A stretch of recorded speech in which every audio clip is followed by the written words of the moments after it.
But I need you now, my heart just needs a little help. Let me show you how, There's a part of me, addicted to the wild side. You're killing me, dopamine. And tell me where your love tonight. And tell me where your love tonight. Everybody needs a spark tonight. I'm coming up the dark. 'Cause we're only human. Okay, let's jump on the stage. So we both know that love's a game. 'Cause we're only human. Even if I can't all, oh, I need them to take the fall. Everybody needs a spark tonight. I'm coming up the dark. 'Cause we both know we're human after all.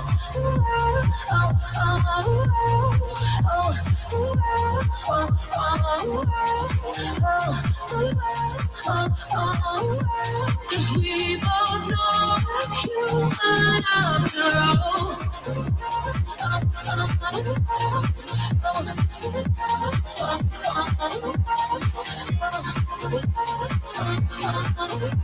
Cause we both know we're human after all.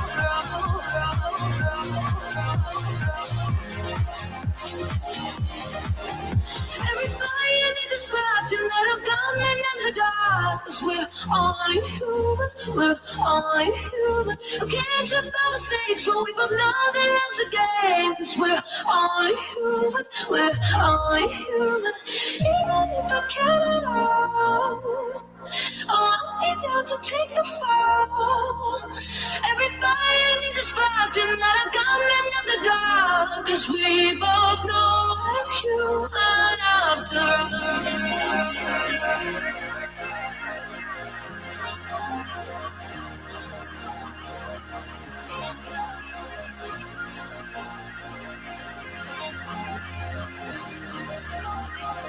Even if I can't all, oh, I need them to take the fall. Everybody needs a spark tonight. I'm coming in the dark. 'Cause we both know we're human after all.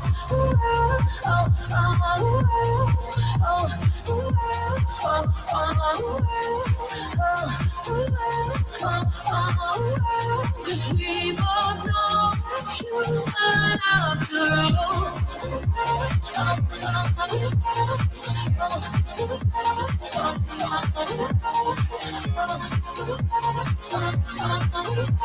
Cause we both know we're human after all.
Got that.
As usual, I'm just partying way too hard right now. Yes, you are. Dude, this pre-stream music is always just fun. Yeah. Let's get into this, shall we? I just want to DJ now. I need my turntables. All right, let's start the show.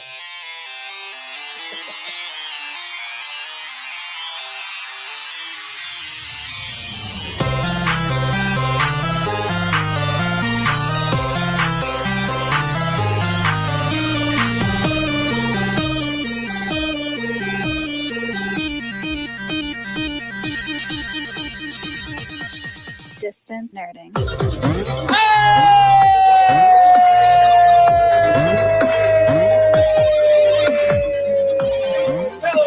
What up, everybody? Ladies and gentlemen, it is Thursday. It is time for the build. We are your hosts of the build. I am your boy, Young Phil. And to my side here, it is the grave with the most. The beard himself. We can do it. I got it. Electric. It's electric. Yep. Yes. The beard himself, ladies and gentlemen, it's Graveyard. Hey. How's it going? I am great, sir. There we go. I have one soundboard to use, okay? One day you'll learn to use it. I can't fade one sound effect down to use another one on a live soundboard. Anyways, my struggles aside, ladies and gentlemen, you are now watching the build. We are here to build Lego, interview people, have a whole crap ton of fun. And it is now time. Yeah, we gotta bring on the sponsors. I mean, before we bring on the guest, because we do have a great guest for you guys lined up today as well, like we always do. But let's talk sponsorships here, guys. We're going to talk about what keeps the lights on here, and then get right into it. Ladies and gentlemen, this channel is brought to you by your favorite close-up magic company, Poddex. Yes! Poddex are a unique interview question and episode starting prompt in the palm of your hand. So whether you are a new podcaster or an existing broadcaster looking to grow your audience or get more engagement, level up with Poddex. Now, guys, if you head over to Poddex, it's not even a .com anymore. If you use Poddex, the app, if you use the Poddex app, and you use the code NERDING10, you can get 10% off your order. And again, it is amazing for all of the people out there who like close-up magic. So here goes your example. Boom, the close-up magic in hand. What is our question of the day, sir? What 3 things would you leave in a time capsule for people to open in 50 years? Ooh, what 3 things would you leave in a time capsule that would be opened in 50 years? Yeah. A copy of the first Deadpool movie on DVD. Mm-hmm.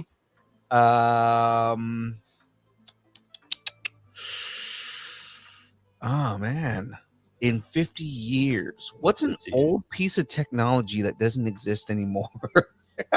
CDs. CD. Oh my god, no! Take it a step further. A cassette. Yeah. Yeah, no, I'm putting a cassette in there. And should we do what scientists did and basically put porn out there? It's just like, hey, here are humans. This is what I we. thought you were gonna say put COVID in there. Oh my god, stupid. All right. So well, what are your three things? I would put a laser disc of Howard the Duck. So they know what Marvel cinema was like in the 80s, right? Okay. 80s. I would probably also put in a Muggsy Bogues rookie card so people think he's great at basketball. He was great at basketball. He was just short. Right.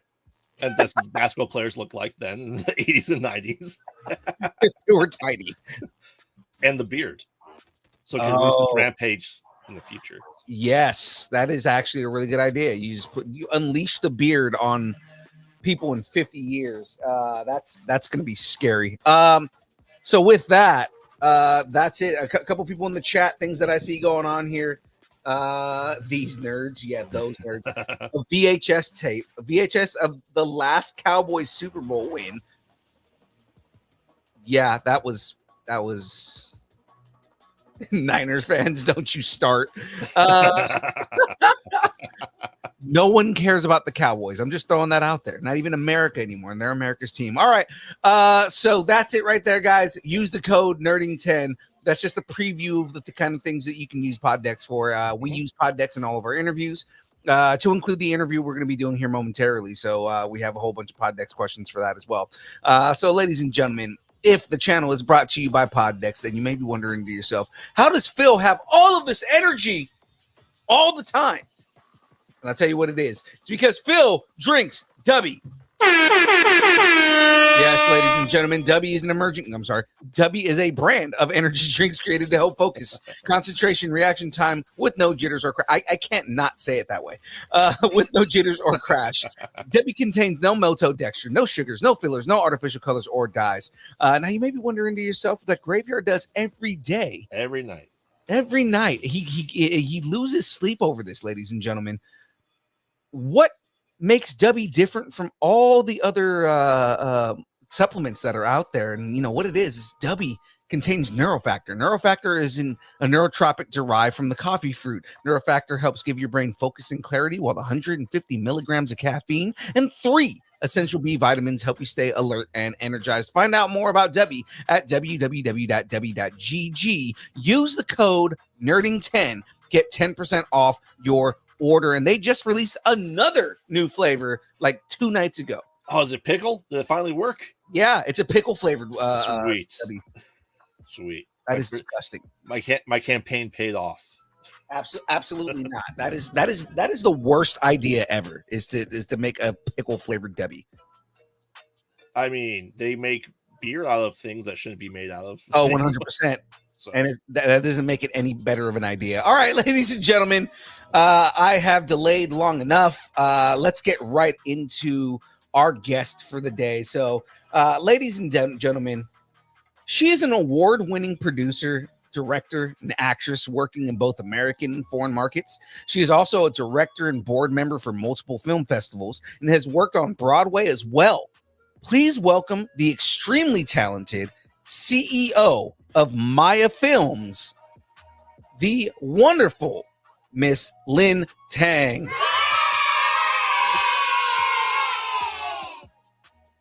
Hello. Hello. How's it going? How are you doing tonight, Lynn?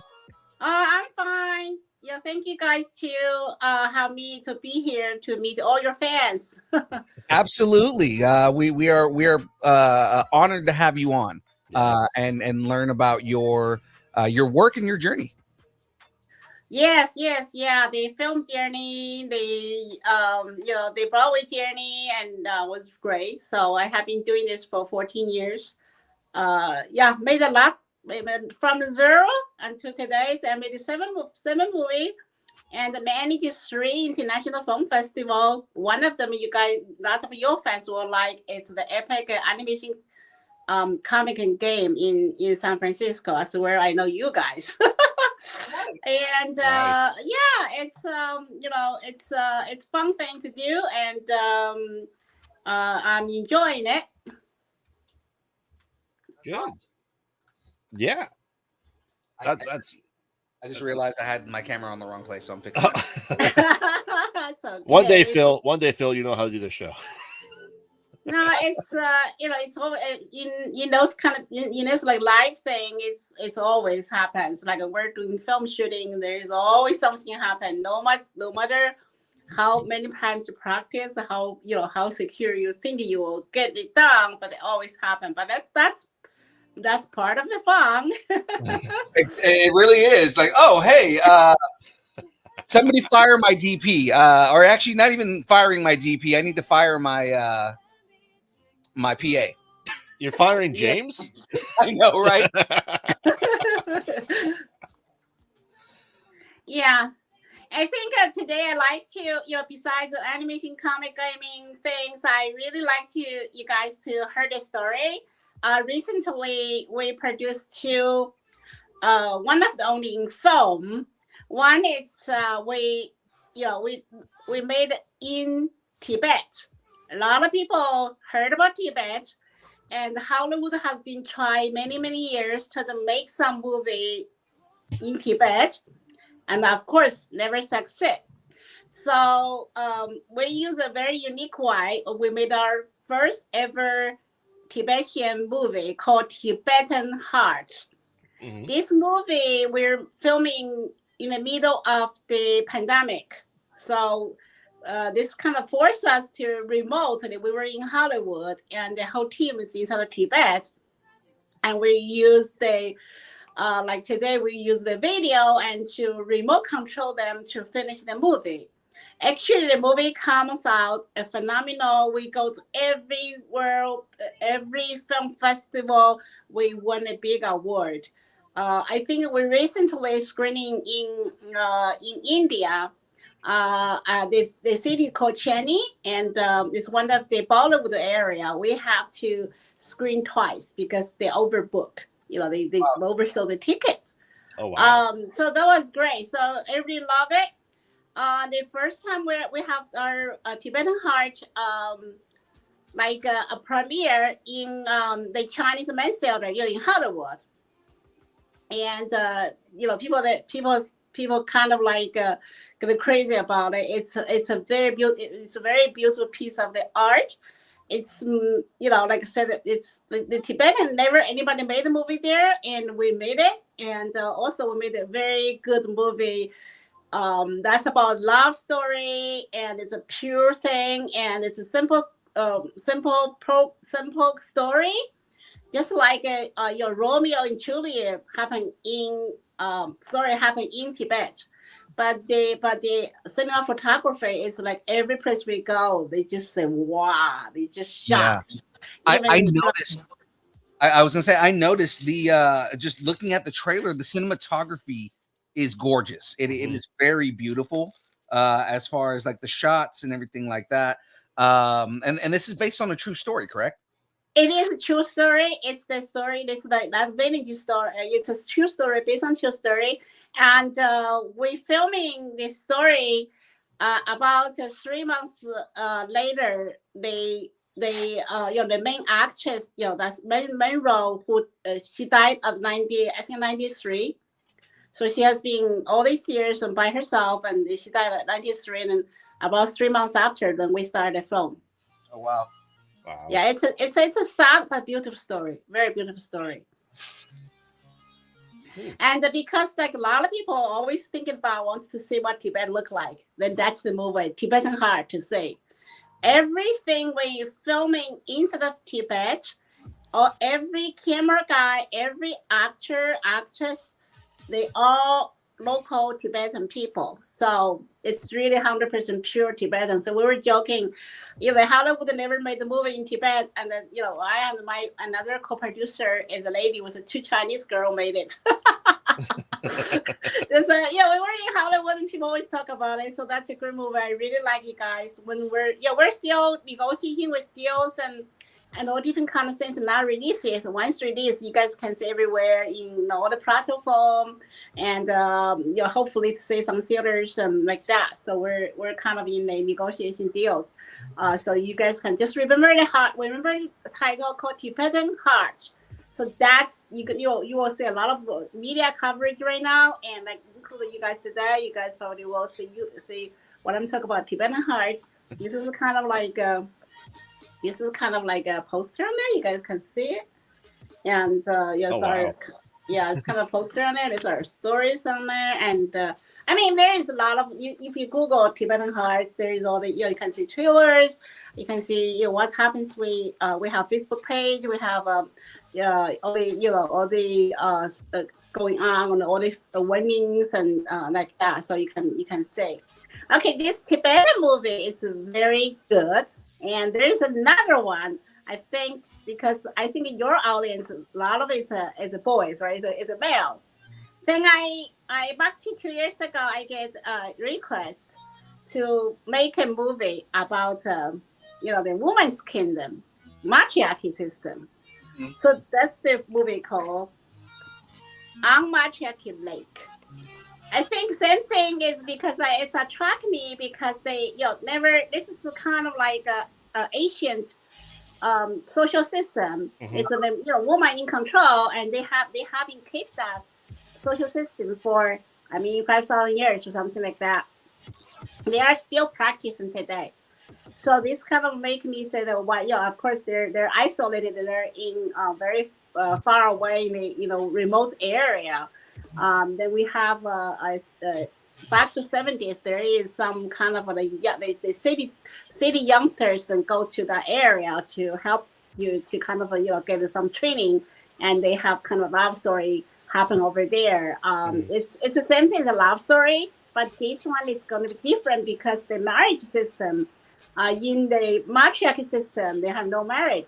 The guys come in every night to the ladies' room before sunrise. He has to leave the house and look like nothing happened. Doesn't want anybody to see him to leave. So that's how they call walking marriage.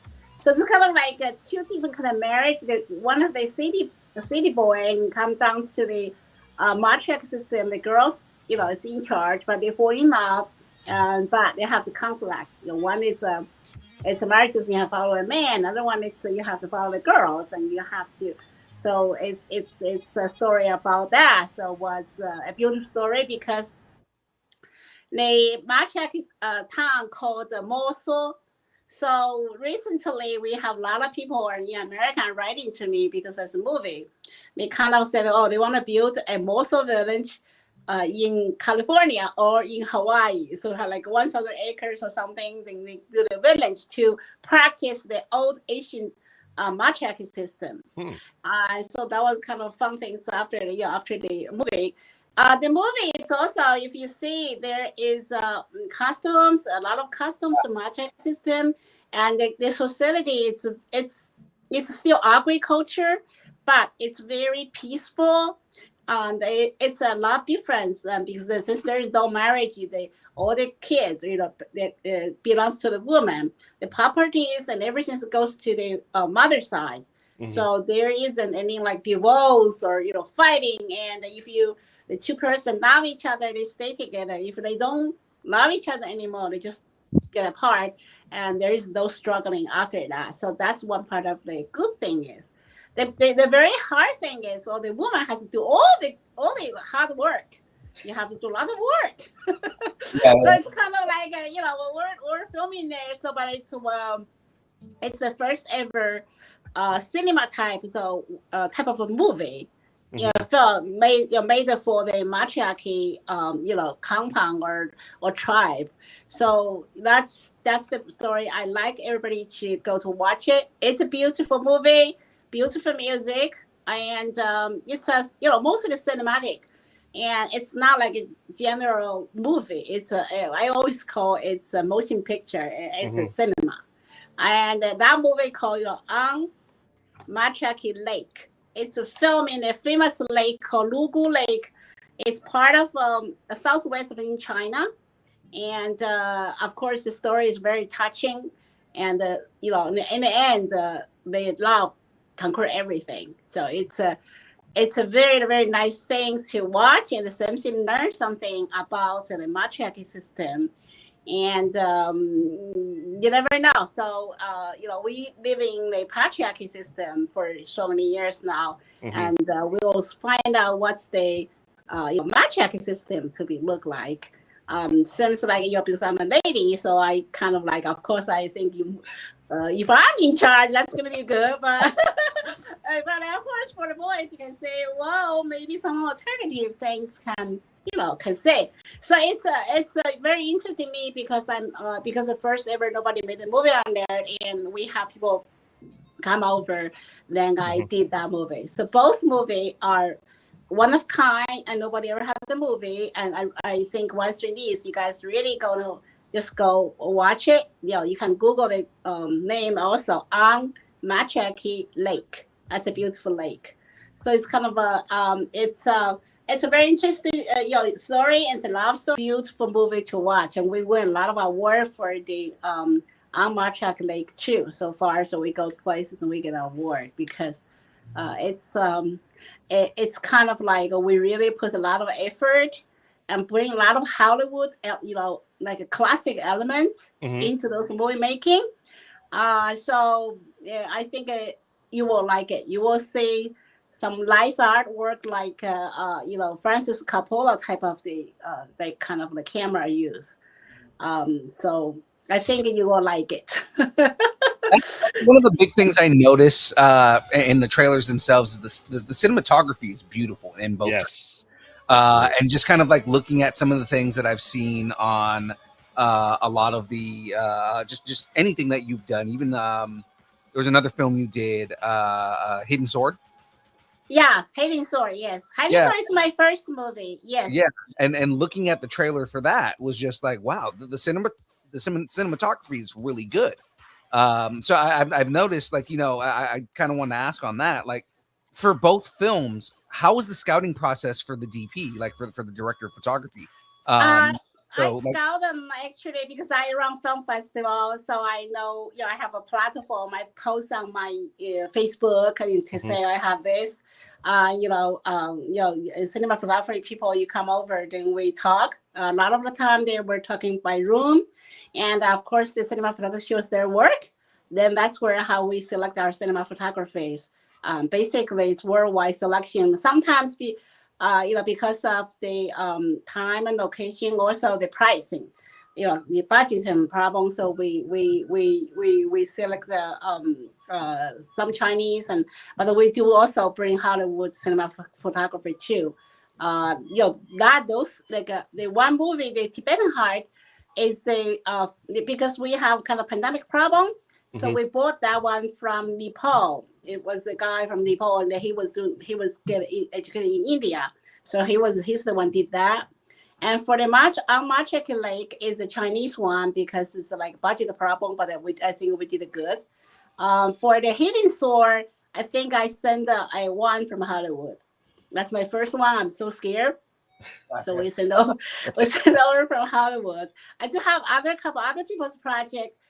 We do send some Hollywood. We send some Hollywood cinema photographer or directors over here to China or to other films where I'm co-producing it, and to make is like like a real movie. I call Mhm. it a real movie because I run film festival. I see thousands of movies every year. A lot of them is not a movie. Just a bit of work, It's like, no, it's not film.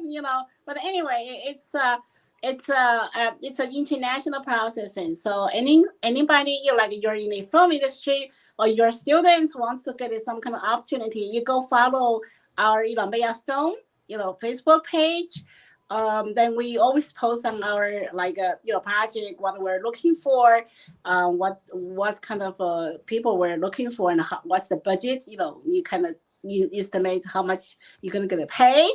So that way we post over there, then people can you can find out if something interesting you or you have time to doing it. Then we will definitely give you an interview. Then we send everything fine. Then we send you to the projects. Yeah. That's how we do the processing. Yeah, and I mean that was one of the things that that I was really curious about when I was looking at Into Tibetan Hearts was you mentioned that it's one of the only films that's ever been filmed in Tibet about Tibet, and it's like a lot of the local laws don't allow for like filming to be done in Tibet, so yes. It was like interesting to see that. Of course, you got a lot of local actors to do that, but it's like what like again, that's kind of where my curiosity was how do you get a DP into Tibet if Tibet is Okay. Yeah. Let me put it this way. In general, because Tibet is very highland, so it's very high elevation. Mm-hmm. General people, if you're not so super strong with your heart, you barely cannot walk in there because you had the oxygen is so thin. Yeah. So that's the first thing you're able to live there. I mean, to stay for like 3 weeks, right? So that's the first thing we have to think about what kind of people we want. Okay, the second thing is the foreigners cannot go to Tibet because you need a special permit, you need a special, that's the second thing. And then we have to try to find a way to get our award for that. Mm-hmm. And third one is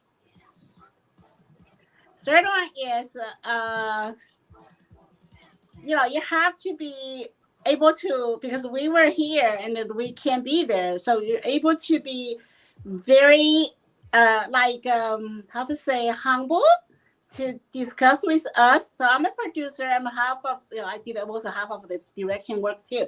We have local director, so I like sometimes because the culture difference and the style difference, we have to have the humble mind to listen to each other. Use a nice way to collaborate.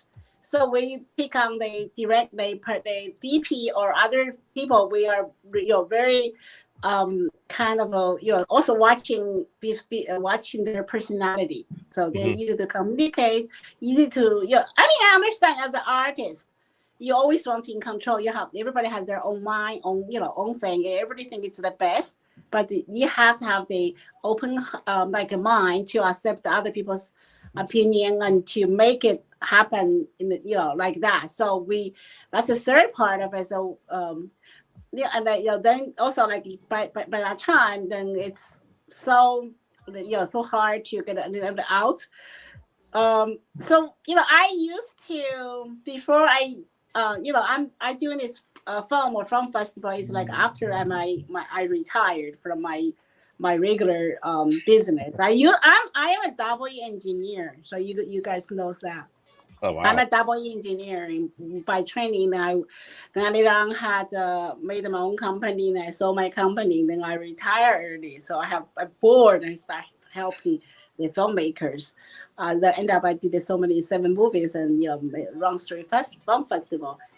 Anyway, so we kind of like to have some local special way, because Tibet and Nepal is kind of like us with Mexico, so it's like border together. So we find this guy. Then he basically walked the across the board and did a film. I mean, he speaks Tibetan, so we can. It's like smuggler, so you can just dress up like them. And look at him, we get down, then we run out. So because why are you doing these things? You have to have the creativity or some certain way to make it happen. So that's how we made it. And so it's kind of it's very it's just a lot of drama story. And I tell people when we're in a Hollywood interviews, and they say, hey, they just can't believe it, but I said that's how I did it. The movie is there. You look. I cannot. So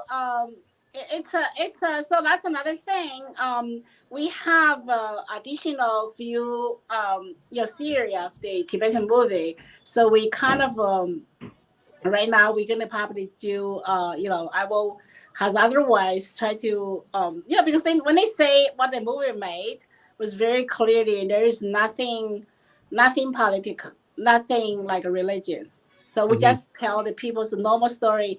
I think they really do not like us to to do anything that politically they don't like. Then we don't do that. So that's another thing. I think we're just normal people. Why don't we just normal people's story? So we're doing the law, the man woman's love. Then we're gonna do brotherhood. The next one is a brotherhood. So it's kind of regular human being thing. I Mhm. think they will probably like ease a little bit for our team to go back for a third movie. So we finished two, and the second one still in like post production. So hopefully they once they will they say this one and sometimes it's like a human being. If we don't go bother too many people, we quietly finish everything. We just quietly gone. I don't think it is a problem. Like we cross border to Mexico, it's not a big deal. Right. Go and finish. But I do not recommend the general people doing it because, like I said, when I was my business, I have some connections with the local governments, Mhm. local management. So they kind of like gave us, like green lights, and so we made it. But it's not by the regular law, it's not going to be work. So make a Tibetan movie. It's very complicated. Besides the weather, besides the high elevation, besides your lack of resources, but that's I think this movie will make the whole local team right out a lot of experience because learn from the people we're sending and we're remote, uh, given that education. As this team gonna get a lot of work to do later on. So they basically have their local team now, so which Mhm. is good. So we most difficult is they sometimes we like when we're filming there they have the first cut when we say this or say no it's not gonna be work. Then I wanted to add this thing because this is a lover thing. I mean you can't just say they two youngsters love each other and then the one guy died, and then another girl just waiting for just waiting for him forever, and they even didn't make up. So it's not making sense. I said, well, no, we needed to add that thing, and so it's already in the script. Then they didn't want to make it. Just we're Tibetan, we don't do that.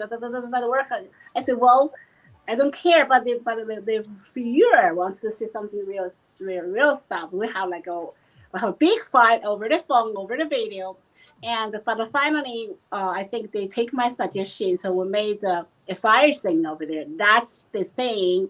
Actually, every critique talk about it. It's the whole love thing. So make all on the fireside in the cave. It's like a beautiful thing. It's a poetry type of thing. So they all love it. So we got a lot of point out for those things we adding on later on. Mhm. So now they say, well, if you are use a different way to doing it, and so this is make they will be pretty and make a story complete. But like I said, I'm so fortunate that this team and they really listen. Imagine we're not there. Right. Yeah. So when we talk about people ever say, "Oh my God," yes, that's how we did it every night. And because the time zone difference, we were. I'm in my office like right now, so it's like we have I have a little studio here, so we're just kind of talking to them on the video, and they show us some certain things and certain one, and then we kind of waiting for their footage and show to look at the draft. So that's how everything done online for us. So but they're done on site. There was so but anyway, it's very interesting and very special. Why? And because we've been forced to do that. I don't recommend people doing that, but we've been forced based on the situation. And also, pandemic, I was so worried because as a producer, we always constantly we needed to search funding So they found it's there, and if we don't film in it, I'm just worried, the investor will draw the money out. And I said, then let's just find a way to make it work. So that's how we find a way to make the film. So we actually the investor is very happy how the film comes out, and he's going to do a few more with us. So that's how sometimes when the situation come, you just use the way. If it wasn't a situation, I will never think about it to remote control to make a movie. That's just kind of forced to, but I think this story bought me a best producer at the 19th Los Angeles film like a film international film festival. It's very very reputed, very nice high class film festival. I won the best producer, I think, because I think they think I did a very creative way to finish a very complicated project. So anyway, so it's kind of like that, and culture thing, it's a thing, and but once the communication goes on, and I set up a rule, like you come to here, everybody, no fight, tell your story, everybody has a thing, then quiet down, then we kind of get a solution out. Any we can talk about anything, argue anything about the project, but never use any personal attack or the dirty words. So that's my thing of rule. Everybody comes on board and say, whoa, we're gonna fight. I know it, but it's just fighting for the project, and don't put any like a personal attack or any of your colleague or the whole team. Just we're after done, we're brothers sisters, because this is a huge project we've done. So we've been remember forever. So it's so the multicultural thing, multi national thing, and then it do create a very good projects. Every project I done is basically cross culture, cross different kind of people work together, and we made it.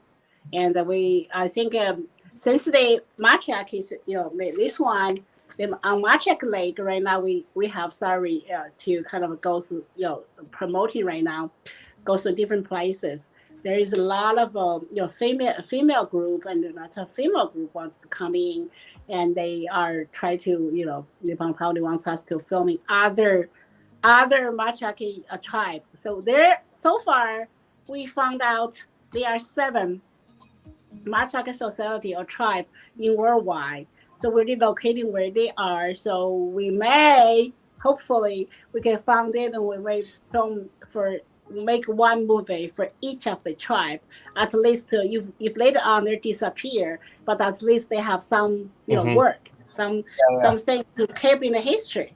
Okay, and trust us, we're gonna make a good, beautiful movie. That's just a way to preserve that culture, right? Yes. I do all these things, I think, and film is one of the way you can really preserve them and keep it in mind that they used to be there forever. So I mean, the modernized society going too fast, and they're so remote, and female in need. I mean, there is good and bad. Like I said, bad part is they're almost in the agriculture industry, but now it's we're talking about everything digital, meta, and they're still in the agriculture type of the society. So it's way behind. So I was thinking, someday I may, if I ever met someone like Elon Musk, I said, well, why don't you donate some of your Starlink, receiver, so we can donate it to those tribe, and we can send some, some of the people know how to write in code. We can to teach those women, those facility women learn how to write in code, and then they can directly to upgrade their skill to be able to survive in modern society. Mm-hmm. That was just one of my thoughts. Hopefully, Elon Musk heard my voice. It's on the internet, so there's a chance. Yeah. Yeah, you never know. Like I say, you never know. And he's like the ultimate internet troll. So there you go. Yeah, and then he has the Starlink. So Starlink. He just donated. He donated some for the war. Why don't you donate it for some for those poor women in a remote area? Right. Right. Yeah. Oh, yeah. Yeah, I really, like I said, I really like the idea of bringing stories from other cultures that and spreading the word, because unfortunately I feel like most of America, we don't know a lot of these other cultures. Yeah. And you're right. I think movies is a great way to bring that into the forefront and kind of show other ways of life. Yeah, and also show there are different people living differently. And Mhm. so, browse your eyes. They're nice people. They're very nice. Like Tibetan people, they're very nice. That the Mosul people, they're very nice. They're very nice people. So we were there. They're very nice. Just help us and everything, and bring their best stuff to us. So it's very touching. It's a nice people. So they just like said, if you are open your mind, only like an hour, 90 minutes, you watch a movie, so you learn a whole story. Like you go, Mhm. it's worth watching it. Plus the music and everything. I think that's what I think I want to do something meaningful. So I started doing these movies and end up right now. A lot of people, a lot of investors agree with me because they say, oh, how can how you going to do the marketing stuff? I said, let's try it. I think there are many people wants to watch it. So Mhm. thank you guys to put me here to the you fans knows, we have those kind of movie. Oh yeah. Real cinema movie. When you're watching, like we were watching in the Chinese mass theater, the TCL Chinese theater, their system, their screening, their big screen, it's so phenomenal. I mean, the people are, we have 200 some people in the theater. It's quiet. Like you can, if you drop the needle on the ground, you can hear it. So after it's done, everybody stand up, prag on me, says, oh, they can't believe people still making this type of the movie. And because they don't thinking I can do this kind of movie. So that was a little surprise, but it is a beautiful movie. And everybody, when you have you go to theater, has those beautiful surrounding sound. Has the big screen. It bring out, especially our movie that bring out so gratefully. So you just like to watch again. But if you're watching on a smaller screen, you're still pretty good, but it's not as like you can still to watch this kind of thing. And I think one of the critique says, Lynn, Lisa, you made like a big budget movie. I said, no, it's not a big budget movie. It's a smaller budget. I don't have big investor to I'm not brave enough to do something like $20 million project. But the project I did was a very small budget, but we made a movie beautiful, and you feel like it's $20 million movie. So that's why I think you guys are really gonna say different kind of art, different artist style. So it's worth watching, right? So you watch the trailer. How do you feel about it? Like I said, for me, like I said, the cinematography was outstanding. I do and help out with indie horror movies, and our budget is basically $0 or whatever we have at that point in time. So you talk about those film festivals. Yes, that's the type of looks that the movies I take part of kind of look like, and they have their charm. But like you're right, yours look like the big budget Hollywood movies. The filmography is just fantastic. Yeah. Again, it's the cinematography. Like it looks like you have these big sweeping scenes, and like these big sweeping crane shots, and it's like this looks like the look of it is very big budget for what it is. Yeah, it's look like a big budget, but it's not big budget. Like I said, I am I don't want a too big budget. If I lose all the money, and I will feel bad. So I try to use a different way to make it happen. So it made out. So look like all my films so far, everybody we don't lose any money so far. So that's the way to work. So long run, once we have longer period of time to on the market, then we will be better. But I kind of like I said, I'm a new. I don't go to school. I never went to film school. And like I said, I get a training for as a electrical engineering. I know how to write in code. I don't know how to make a TV and movie. I can make a design everything like electronic stuff, but I don't know how to make a movie. So I learn from by when I run a festival and people come project in there, so I go helping out for their projects, and they're part of us through this way. I never know in my lifetime. I never know I can be a filmmaker, but now I kind of did everything. I did a Broadway show. I did 7 films. I run film festival, and I think I'm producing my second sci-fi movie with a young producer in Hollywood. So it's kind of like I said, I don't know what I'm doing, but it's fun. Yeah, and I love At some animation. point, So someday I have very, actually there's a lot of animators here. I have a very good projects, and we're still, like I said, every movie project, the most difficult is the funding. So once I get funding, this project will be phenomenal too. It's about like 7 Asian story, like Asian culture, like like a ancient, like ancient Egypt, ancient Maya, ancient China, ancient India. All this big culture was existing in the world, and they're united and fighting with the aliens. So it's down a for yeah, that. Yes, it's an amazing thing. Yeah, it's an amazing thing. So you've got filmmakers like to do some of the animation stuff. Then you can, my name is Lynn. You can Google me, or you can talk to these guys and get hold of me. Then to kind of find put your talent in there. So eventually we're probably gonna able to make it. So like I said, I never know I can be a filmmaker. I never know I can get involved with Hollywood. But And that's, now I that's the did story of 7 Hollywood, films. though. Like that's the story of Hollywood, though. Like it's a bunch of people who wanted to tell stories in a bigger and better way. And when filmmaking came out, they learned different techniques over time and became better filmmakers. But it's like nobody came into filmmaking knowing what they were doing. They had to start somewhere, right? So I mean, that's basically Yes.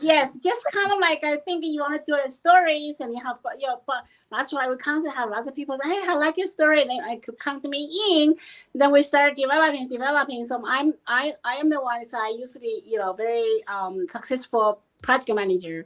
Then I say, okay, once I got most of the stuff, then I go out to ask people for money, for investors. So I got for money, then I can be a producer, help out and get the project out. So I constantly go through different prices. Many people say, "Oh, Lynn, I didn't see you for a while. Every time you come in here to ask me for money," I say, "Yes, because I'm a filmmaker." Every project I have to go funding for it. But it's hard, but if you really got everything out, then you will be fine. I think it's hard, but once you finish it, you really feel good. It's just like accomplishment. I think if you're the filmmakers, animators who are watching, keep doing what you like, and mostly I encourage you guys to go out to meet the people in your same mind, so you can have a team. Then once you have a team, everybody bring their own talents into there. Then you can make a movie, and very good movie, and may not cost a lot of much money, and everybody have some kind of resources and putting together and make a movie. And you made a horror movie. Yeah, you can send your movie for a festival on called Universal Multicultural Film Festival. You Google it. Yeah, It's in we're Los planning on. Angeles, and we have best red carpet in the world. Yeah, It's I called plan on doing it. Universal Multicultural Film Festival. Okay. I was going to say, I know some indie film and indie horror filmmakers that would love some investing. Yes. Yeah, okay, I know those people too. See here. So I get all my projects because I run film festival. I get all my projects from my film festival. But we have the film festival for we do is we have film screening, then we have panels, then we have this year we kind of start have a film market because you need to sell your movie. So we have like all the panels. Then because like we go to panels and people bring their projects on, and a lot of people don't ever think the investors they do come to our festival. They listen to what you talk, and there's a lot of people they wanted to do certain thing, they wanted to meet people, but they don't want to tell you he's an investor or she's an investor because once how do people go? You have money, everybody goes there to talk. We understand, but you meet with them, they like you, they just invest with you. So you need to come out. it's I know right nowadays it's all online, but online it can be somebody we already know, like use a communication tool. It's perfect. But then for initialize the a lot of things we need to really talk. Feel the like a human, human kind of like like how to say karma or whatever, like that kind of stuff. So what? Like the project they put over the original for someone else. Someone said, "Oh, I don't want to do it." And finally, I heard it, and I said, "This project I can do it. Why not I try?" So we made it. It's like I always tell the people. I say, "I don't want to be a filmmaker. I don't want to do. I do the festival or just helping you guys." End up, I'm be the one to do the project, and I of course have no knowledge for any of this stuff, but I made it. Well, if you guys take it, it should be do better than me. Yeah, I mean, I know. I think we should tell Dylan about this, Phil, just because he's closer than I am, a lot closer. I think we should find a way to move Chicago to LA. And maybe No, you don't have to move there, but once like certain, good time and good stuff, and then you got married, it's just have a movie, come to a festival, like especially the social time. Mm-hmm. I mean, a lot of people. I run my festival. I go when I have my movie. Goes to other people's festival. Of course, I go watch my movie, watch other people. But I normally attend almost every social, like their panels, their galas, and I go to every of the social event. You can meet the people. Those are that's the people you need to know them. So you kind of maybe not this time, but next time they will say, "Oh, I remember that guy. What he was doing."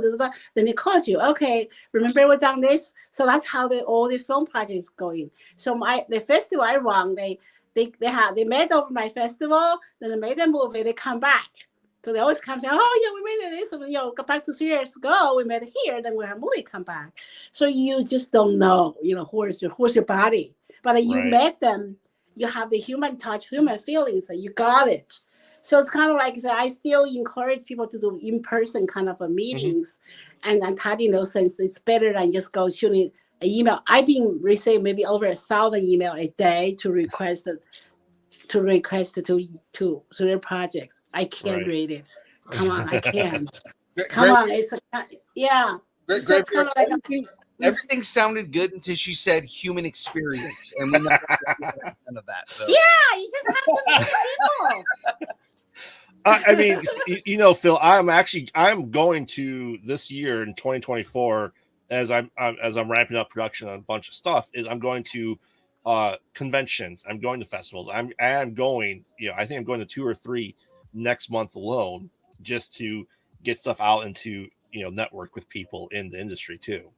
Do people? Yeah, it's a good interacting way. with It's the a good zombie? way. I mean, like,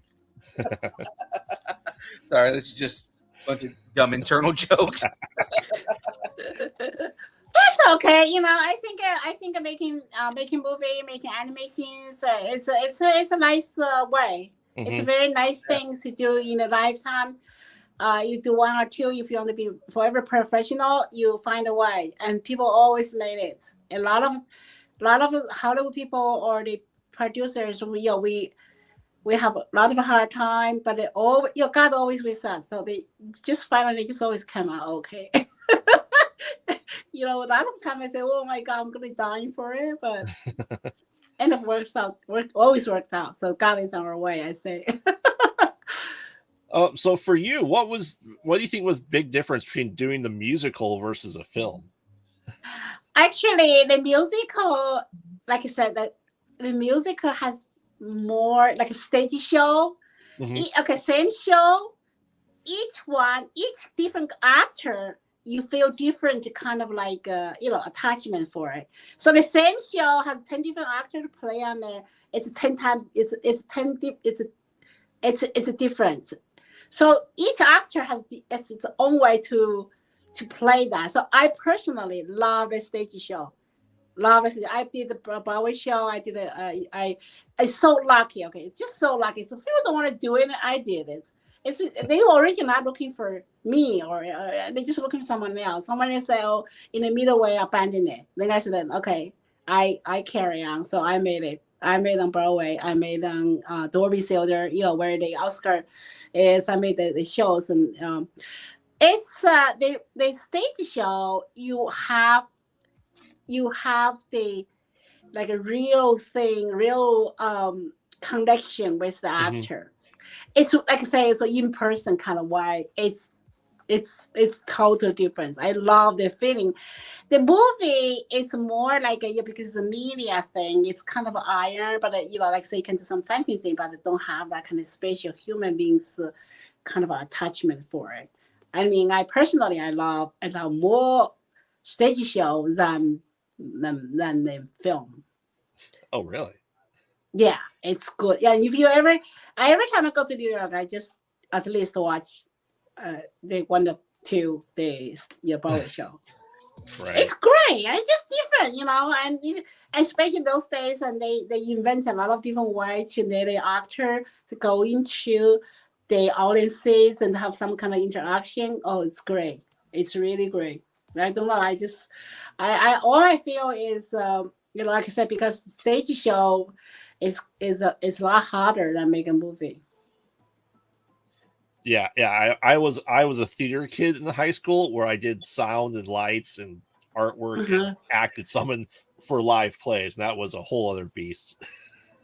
Yeah, Nerd! the theater is always fun though, right? If you do sound, you do sound nice, it's a lot of fun though. It's every play is different. It's the same show, but every time every play, every show is different. Hmm. It's different. It's different actor and different way. Even the same person play the role each time. They just express the play differently. So I like it. I like this thing. I also it's just like I like live thing. I like it people thing. It's just the way of I don't know. It's lots of people probably like me, so they still go to the stage shows. Do you work primarily as a producer in Broadway and things like that, or did you work as a writer, as director? Like what all roles did you? No, basically for the stage show, I mainly just producer. So we have a director and the whole, other Hmm. people doing other things. That show was so successful. So it was like over 2,000 shows played worldwide, 20 countries. That was It's a, Chen Ying in the Chen Ying yeah, rescues the orphan, right? yes. That one is very, very success. So I was like so lucky. Like I said, the same thing because they're looking for someone else to do it and the people are abandoning it. And then I feel so pity on it. And then I started putting on. I have no experience for it, but I love theater since I was a kid. When I was a kid, I played on the theater just like you guys. We were always doing it in school. So then I just carry on and I just it's so hard, but we made it. And that's a very very successful show, and they've been going every country, 20 countries played. Oh wow! Yeah, Hmm. yeah, it's very, very, very fantastic show. The singing, we made it, because I involved a lot of design too, even though I don't have a title for it, because for example, the original show we're doing like 2 hours. They Hmm. have intermission. And I said, then no, let's make it like a movie, 90 minutes. So that's the first thing. Second thing is there's opera. They more focus on singing and other things. We then I asked them to we put a lot of more action like on the stage. You don't want the audience to feel bored. And the third is because there's a old they have this language thing, so like adding on the subtitle. Like when we go to Italy, we put the Italian subtitle. Then we go here, we put the English subtitle. It's a movie thing, Hmm. and those are things I added into it. So make the shows go anywhere they're welcome. Because for the older one, it's I do watching or different kind of stage shows. Even but I kind of know this is the way to work for modern audience. Hmm. You don't want it to go to like 1 hour, then you go to intermission, then you come back, you forget about everything. So you normally finish a movie in 90 minutes. You from beginning to finish, you understand the whole thing. You don't want it to stop in the middle and go back again. And so that's why I made a lot of change on there for the show. So that's why the show can be going worldwide without any problems. So that was my input for, like I said, when you're doing it, when you be a producer, you have to thinking about who's gonna watching it. So you have to give the the whole team kind of your vision of it. Because for me, I was wishing, okay, how much it costs? I'm gonna get tickets back. Then who's gonna watching it? Where my Right. tickets gonna sell for? Right. So what those kind of people they want, what they like. So we adjust the program to based on those people's like, and that how that makes a lot of difference. So anyway, so that's why the stage show we made it. I think there is another stage show we probably because the pandemic delayed everything. I got so many projects delayed on pandemic. Right now it's slowly come back. So hopefully this year or next year we'll do another one. And every fans it's just asking me, so when is the next show? I said, come on, it's not easy. It's not easy. I want to do it, but it's hard. Right, and it's knowing your target audience is like the big thing. Mhm. Like, I was like, yeah. Yeah, you have to because you make anything you need who are gonna watching it. Like when I make this movie, like this movie, I know those are like a modern woman, like a feminist people will like to watch it. So I'm right now we're targeting with all the female group and they end up there like other people has like a matriarchy system. They want it to be to be screening and that kind of stuff. And for Tibetan one, because I was doing it for for Syria because never anybody made it, and so I think we're gonna have we plan to a serial so we can marketing better because if you just one, the marketing money is you bought all the fans and just for one movie it's not worth it. So we decided to do a serial, a 5-hour movie. Then we definitely have our own identity, only in the worldwide, only us. We have a Tibetan movie. So we go into different routes. So we have right about 50,000 followers, like fans are waiting to see this Tibetan heart. Interesting. Yeah. So it's kind of like a lot of work, but Right. but I think eventually we'll be fine. Yeah, horror movie. I just, I sometimes I don't I watch a little bit, but I don't want to produce in it. But so there is one movie called The Christmas Killer. It's an action kind of movie. I was helping a young director, so he was coming to my festival all the time, and finally then he said, "Oh, Lynn, I really help to make that movie, for one of these movie was then I help him a lot. So we made that movie. Actually, that movie comes very good. Then when I see the movie in the theater, I close a lot of time my eyes because they're bloody work. Then stop. Then another person say, "Lynn, why you were making this kind of movie?" I say, "Sometimes you have to help people." So I help him, but when the movie based on the people who love that kind of type movie, they think it's very good. So we got it distribution right away, and we're gonna film in his second one. It's called Censored Addiction. It's a sci-fi action, and then of course, and he said, "Oh, I'm gonna have to help me," so I help him a little bit.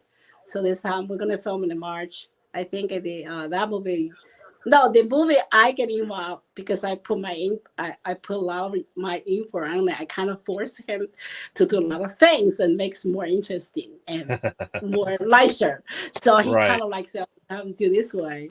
I mean, like I said, I don't want to do it, but like I said, he's very talented director, and he would always come to our festival. He'll come to our festival to meet a lot of people and he help out. Then I think, the young people need help. Why don't we just do it? And that's how I get into those things. But anyway, I want to do some movie like what I did for Tibetan Heart or Machaki Lake. Hidden Sword is one. Hidden Sword made us a lot of money.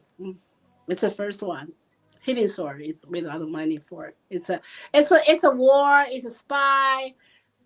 It's a very fun thing. So.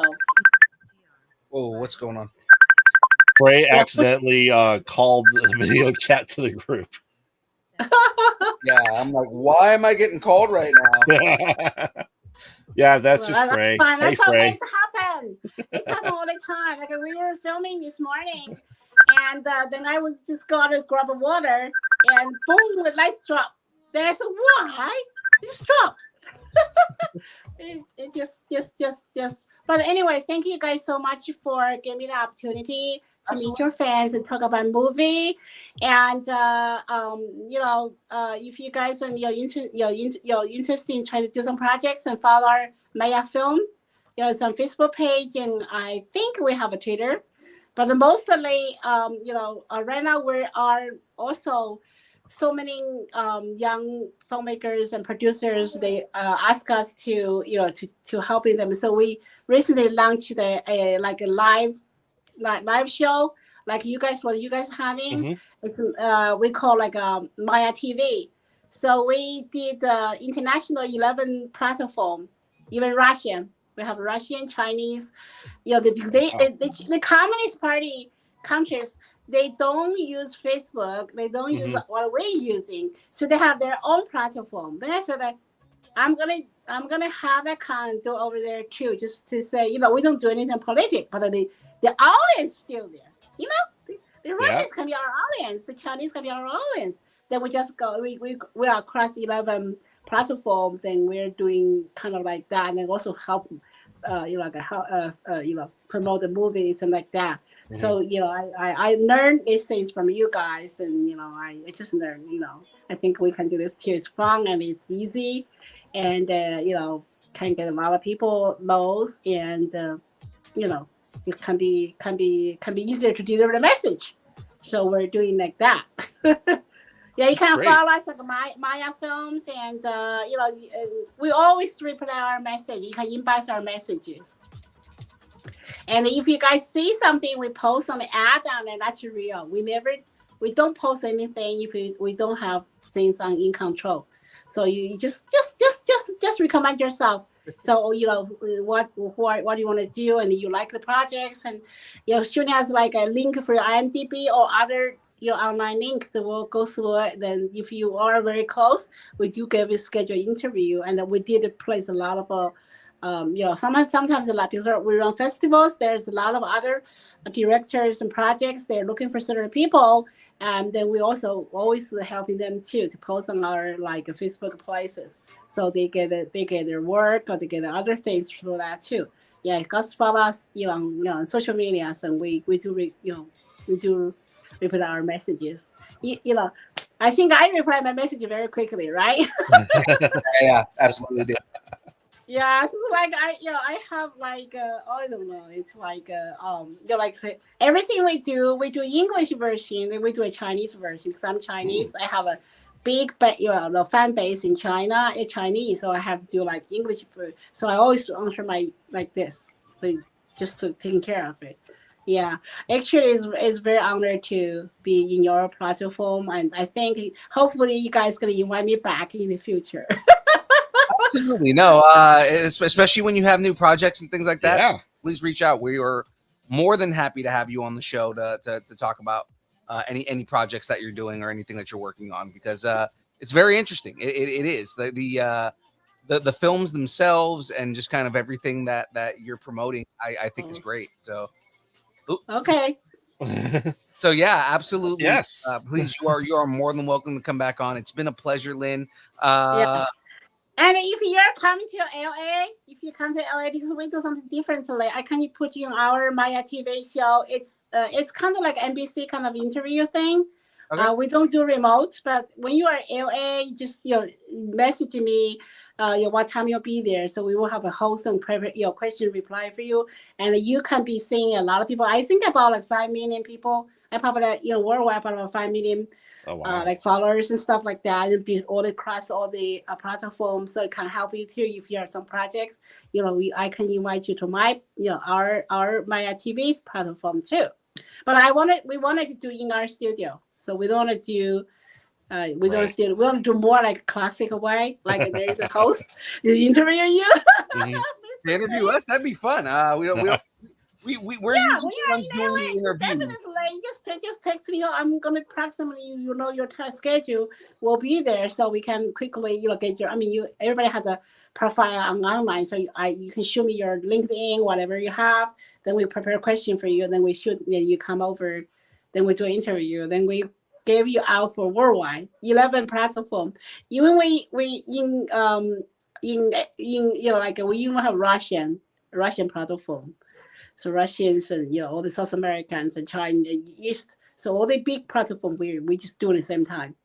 So what's the kind Nice. So because we have filmmakers from there. Right. Yeah, they are from worldwide. So we have filmmakers there. So they go bring people to watch. So we got fans.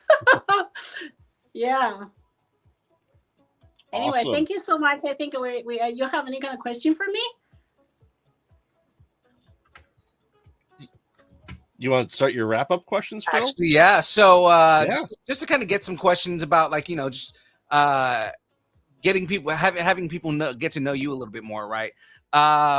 So I've got a very difficult question for you, especially that you're in LA, right? This is a very hard question. Okay, what is your favorite kind of taco? Fish taco. Fish tacos. That fish taco is never wrong. You can never go wrong with fish taco. Yeah, I love it. Let me tell you my little other story beside the film. I love Mexican food.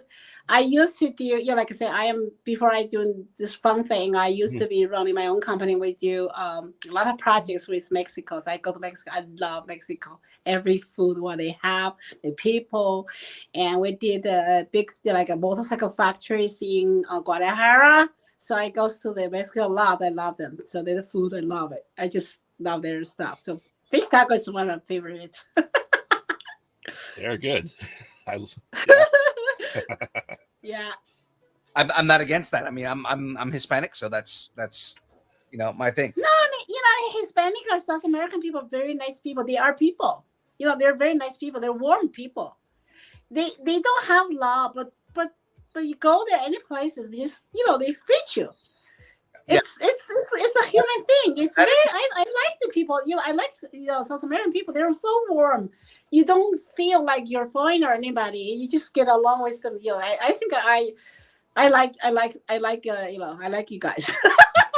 It is tradition among my people that if you come over or you come and do work for us or anything like that, we have to feed you. It's like Latino law. We have to. That's custom. It's very warm. You bring people close right from there. Like you're one of the family member. You don't feel like you're different or you're isolated. And especially like so when we go to the like these places, they're not like so because we're come from LA, then we come from a different kind of a way. They don't have a lot compared to what we have. They don't have a lot, but they're very generous. They're very generous, right? So that's you can see the beauty of the human heart. So that's why I think I go every time we go to Guadalajara, we go to Monterrey, we go those places for our plaza. We're always so happy, and we go there. I love you guys tequila. Yes. I promote tequila to Chinese. For what purpose? I can give you a hint. The tequilas, it's very good for if you have like a joint pains and knee pains. You drink that every morning. You drink for a while, it's gonna be gone. I think a lot of people buy tequila in China. It's because I use this way to promote their tequilas right now. When I was younger, we met a woman who was like in her 90s, and she was still like going hard. She was very healthy and very just kind of like upbeat and very aware. And my mom had asked her like, "What's your secret?" She goes, "I drink a fifth of tequila every day." It is worse. I drink it because it's really helped my back pain. And my knee pain, it's gone. So I have lots of Chinese people. I grew up in China. The Tang is very very wet and humid and hot. And everybody has a problem with all the joints. But they drink this one is really helping them.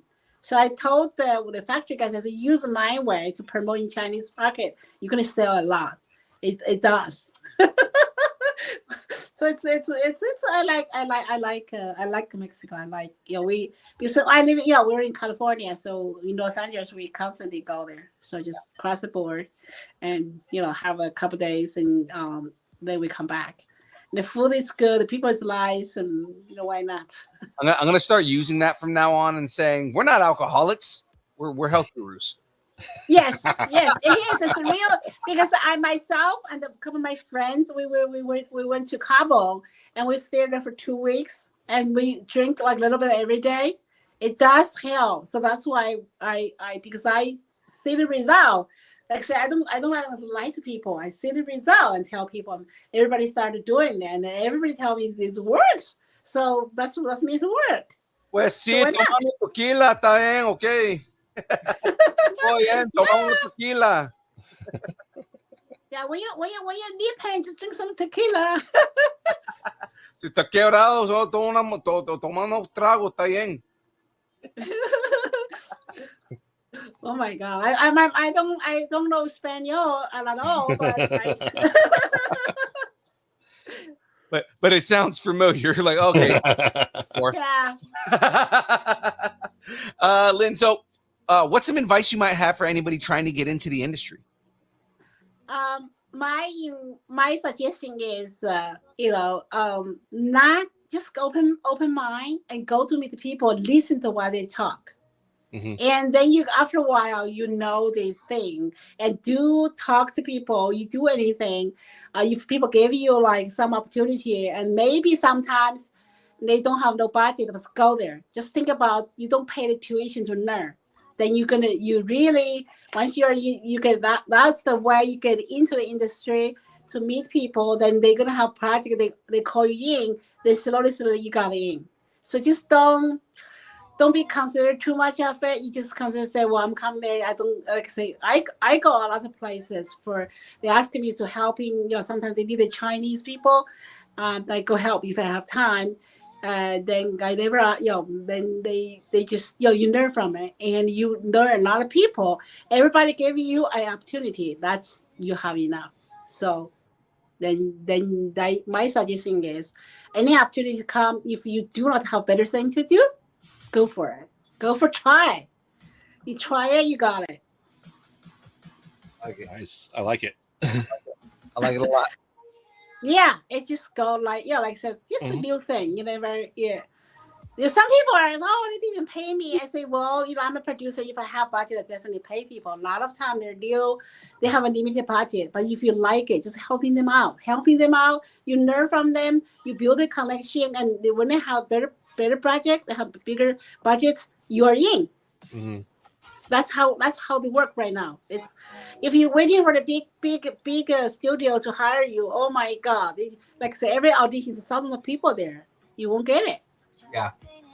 Right? But Yeah. you need to learn. So it's like smaller projects, a lot of them. Smaller projects, and smaller projects don't have the money to hire a casting director or to do a lot of stuff. They just do it by the word of mouth. Like, like even I do my film, like around my next film, I already know who's going to be in my cast because you know them. You know them, and they you know them. It's like a friend. You know how they're acting because once you know them, you can do good job, and plus you know them already, and you guys work together. And we know how everybody putting together for a new project. It's smoothly. It's really nice to work with people you know.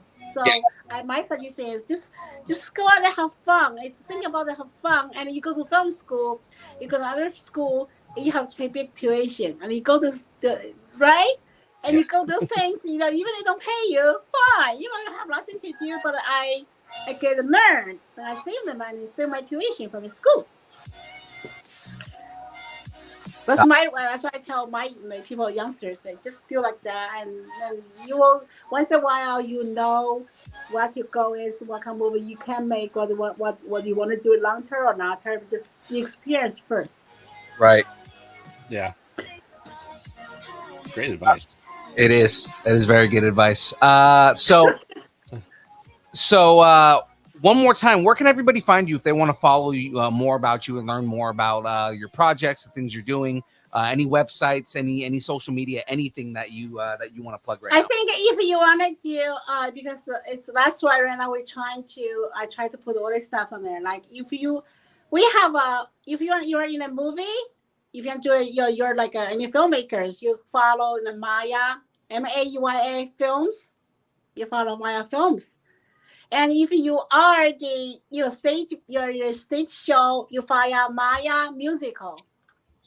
If you're a stage show, you're in the opera, you're like a musical and stuff. And you're for film festival. I have 3 of them. It's so complicated. The April one in Los Angeles one, it's called Universe Multicultural Film Festival. We have Facebook page, Twitter page. You can just follow that. LinkedIn, everything we have all those social platforms. If you are in any one of them, just follow it. And then we have a kids film festival. For San Diego International Kids Film Festival. This festival is very good. It's one of the best in the nation. It's for the children. Every August in San Diego. And of course, I saw a lot of fans in the animation comic, and we have a smaller one. We just have it, and we just went back last year, and that's where I know you guys. It's called Epic SAG Fest. I think normally we have Japanese and Chinese and delegates come. I think this year they will come, so we just come back and small, but once you come, you will experience our events. We have glamour red carpet always. We have panels where you learn a lot, and of course we have animation movies and some little other contests that the other ones have. But we are trying to bring up a different way, like Hollywood style SAG, because we wanted the people not just come here to buy things, buy this stuff. We want to come here to promote your animation, your stories, and to be made into a movie. And you would want to promote you to come for for your projects, get a distributor to find some top industry people to work with your project. It's not way of more like that way. That's our SAT event. You kind of people can go there to find your gaming design, your good comic, and it can be a publisher, and you can use your animating scale or part of story of animation to develop a feature. So we both that kind of way to focus on animation, comic, and gaming, and it's a little different than not of other one, the cons and the cons, of course, you go there just tons of people, and you go there mostly just to buy this stuff, and you don't have much. It's fun, and we're trying to do that too, but that's not our focus. We focus on put the animators, the comic artists, and animators together to make animation, right? And then we put the game people with the animator together to make a better game. And then all those people need the music, need a voiceover, and need a good script. Then that's from us, for the filmmakers. So that's we try to bring that kind of things in person. So you guys wants to do that and have fun, meet those people, and come over to. You can follow Epic SAG. It's also Facebook, Twitter, Instagram, that way. And just follow us over there, and we come. Each time we have when a festival coming, and we'll have some new posting on all these social platforms. Awesome. Well, Lynn, we thank you for coming on the show. Yes. and taking your time to explain your projects and your career and who you are and all the things that you're doing. It's been a great pleasure, and we humbly thank you for coming on. And yes, thank you. And we really, I really appreciate your youngsters, and like to have me to be meet with your fans and to talk about my project. And I hope you guys are great success. And the fans, thank you guys to listen to me, blah blah blah. But when you want to do these industries and stuff, do follow me and do send me messages. We do reply your messages, okay? And thank you too, and for spending all the time with me too. And I welcome you to come to LA next time. Absolutely. Next Yes. time we're in the LA area. We usually go to LA once a year, but it depends on when. But the next time we're in LA, we'll let you know. Yeah, let me know in advance so we can schedule you to entire to meet our fans. And Sweet. to tell your stuff too. Yeah. Absolutely will. Yeah. Awesome. Submit your project. Also, animators, you have movies and submit to our events, our festivals. You come to once, you experience a difference, and this is all international. We do everything international. Experience the difference. So you don't have to buy expensive tickets and go traveling around the world. You come to buy our events. You meet people from the world. There you go, Graveyard. Yes, I know. I need to come out to LA. I know, and by you. So anyway, next October, mid-October, we come to San Francisco. Then you guys can come to my event. You're invited. That's a little closer to me because I'm from San Francisco. So yeah. Just come. Yeah, San Francisco is coming. So we, like I said, we have a couple of the animation projects going on. Then we need you guys. absolutely, Yes. I do voice work, so I'm always happy to do all that. Yeah, we need you guys. So anyway, it's good. Yeah. All right, Lynn. Again, thank you for coming on. yes, thank you. Yeah, thank you so much. Absolutely. You have a great rest of your evening, and we'll see you again soon. Yeah, we'll see you soon. All Right. Bye. Bye. Okay, bye-bye. That was awesome, man. Yes, it was. I mean, it's a lot of fun, just kind of like hearing kind of like how these international stories are told, and just another perspective. You know what I mean? Oh yeah, absolutely. It's astounding. Just the amount of stories that people really truly want to bring and just show the cultures and just spread it. And I think that's great. I said every time we have someone that does stuff like that, how great it is. It's just a fresh take, a different way of telling a story in different stories that we don't really know. Right. It is refreshing. So it is. So we are on to the next bracket. Not yet. We're in the final four. Finishing this bracket. Yes. We are in our final four though for this bracket for the fastest speedsters. And it's a tight race here. See what I did there? I see what you did there. So first up for the final four, we have Quicksilver versus Omni-Man. Quicksilver versus Omni-Man. Where do we go here? Quicksilver versus Omni-Man. So you have the fastest character in Marvel. Yes. Versus Omni-Man, who is in his own universe, but is basically Superman. Yes. I'll say, I'm saying Omni-Man right off the bat.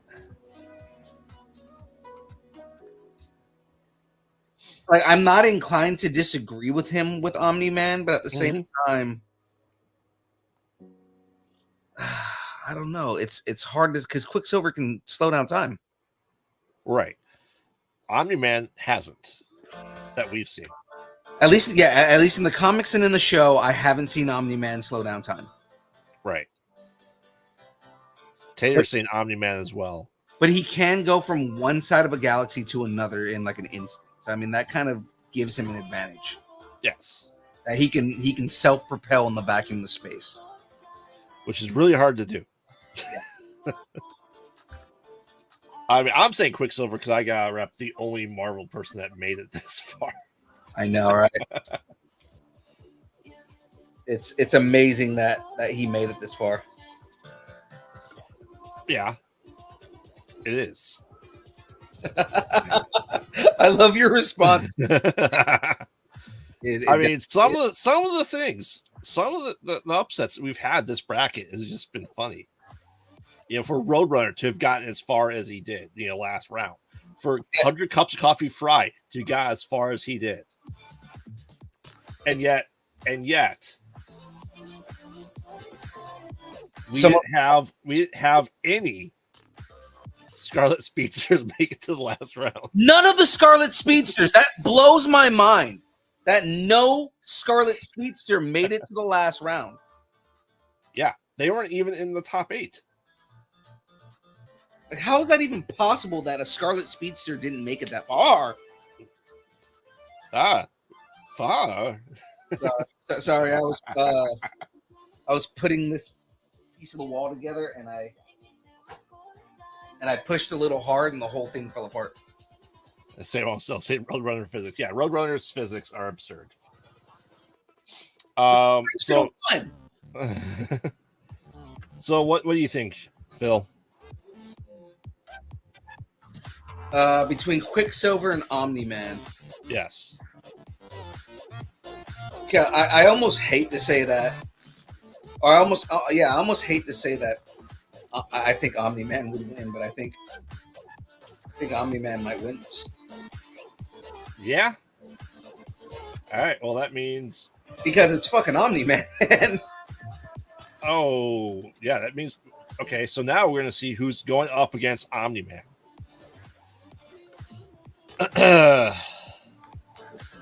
Graveyard continues to fail me on Mondays. I appreciate it. I wish I didn't have to work. I know. Aaron Watson. I was like, it has to be Aaron Watson. Yes. He's the only one who gets upset that he ends up being the last one in the chat. I know. Work's been crazy. All right. So going against Omni-Man, we have Shazam versus Superman. Ooh, Shazam versus Superman. Which I'm not sure this has ever been answered in comics. I don't think it has either. It's been teased, and it's always been a ploy of like a to be continued that never happens, even to the point where they had Justice League obviously have that in there too, where they never showed who the true winner is. The situation with that specifically, though, is because the run always gets canceled when that happens. Right. Well, say Wong and Watson are saying Superman. I honestly, you're saying Superman. I honestly think Superman too, though, because Superman. It has been established that Shazam is not as fast or as strong as Superman. Okay. The only thing that Shazam has over Superman is that he's not vulnerable to magic because he is, made by magic. Okay, so here's my argument. If we take one of the letters of Shazam, what intellect does he have?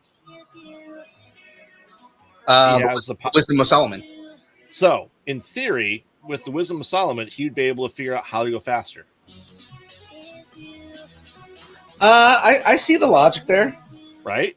If we're saying in the comics the Wisdom of Solomon is able to make him overcome any adversary he faces because he has the instantaneous knowledge, therefore he would know how to go faster than Superman. Okay, I see the logic. I am not going to deny your logic there because that logic is sound.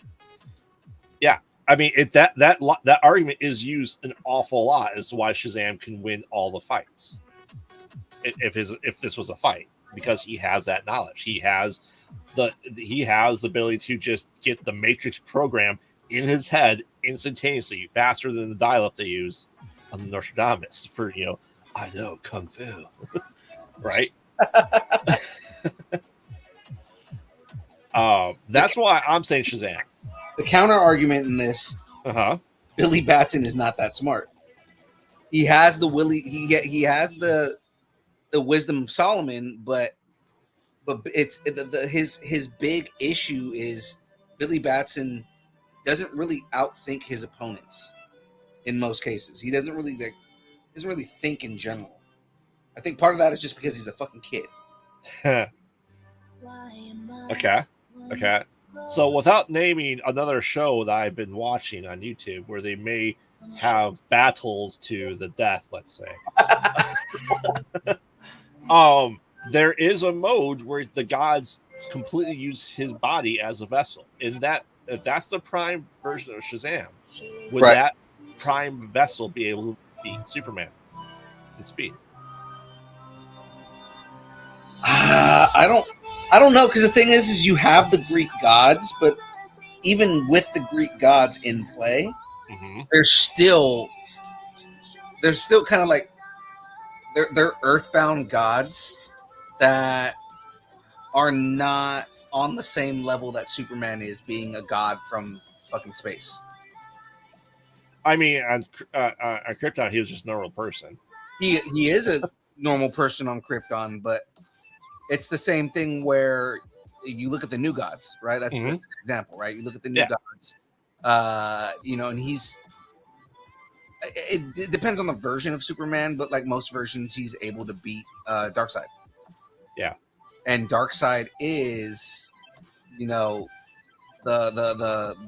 is a new god, right? So I mean, like, that's the whole thing. Is like, you start making these arguments, and it's like, ultimately, he is stronger than most gods, and the new gods are have been like established in the comics that they're stronger than the old gods.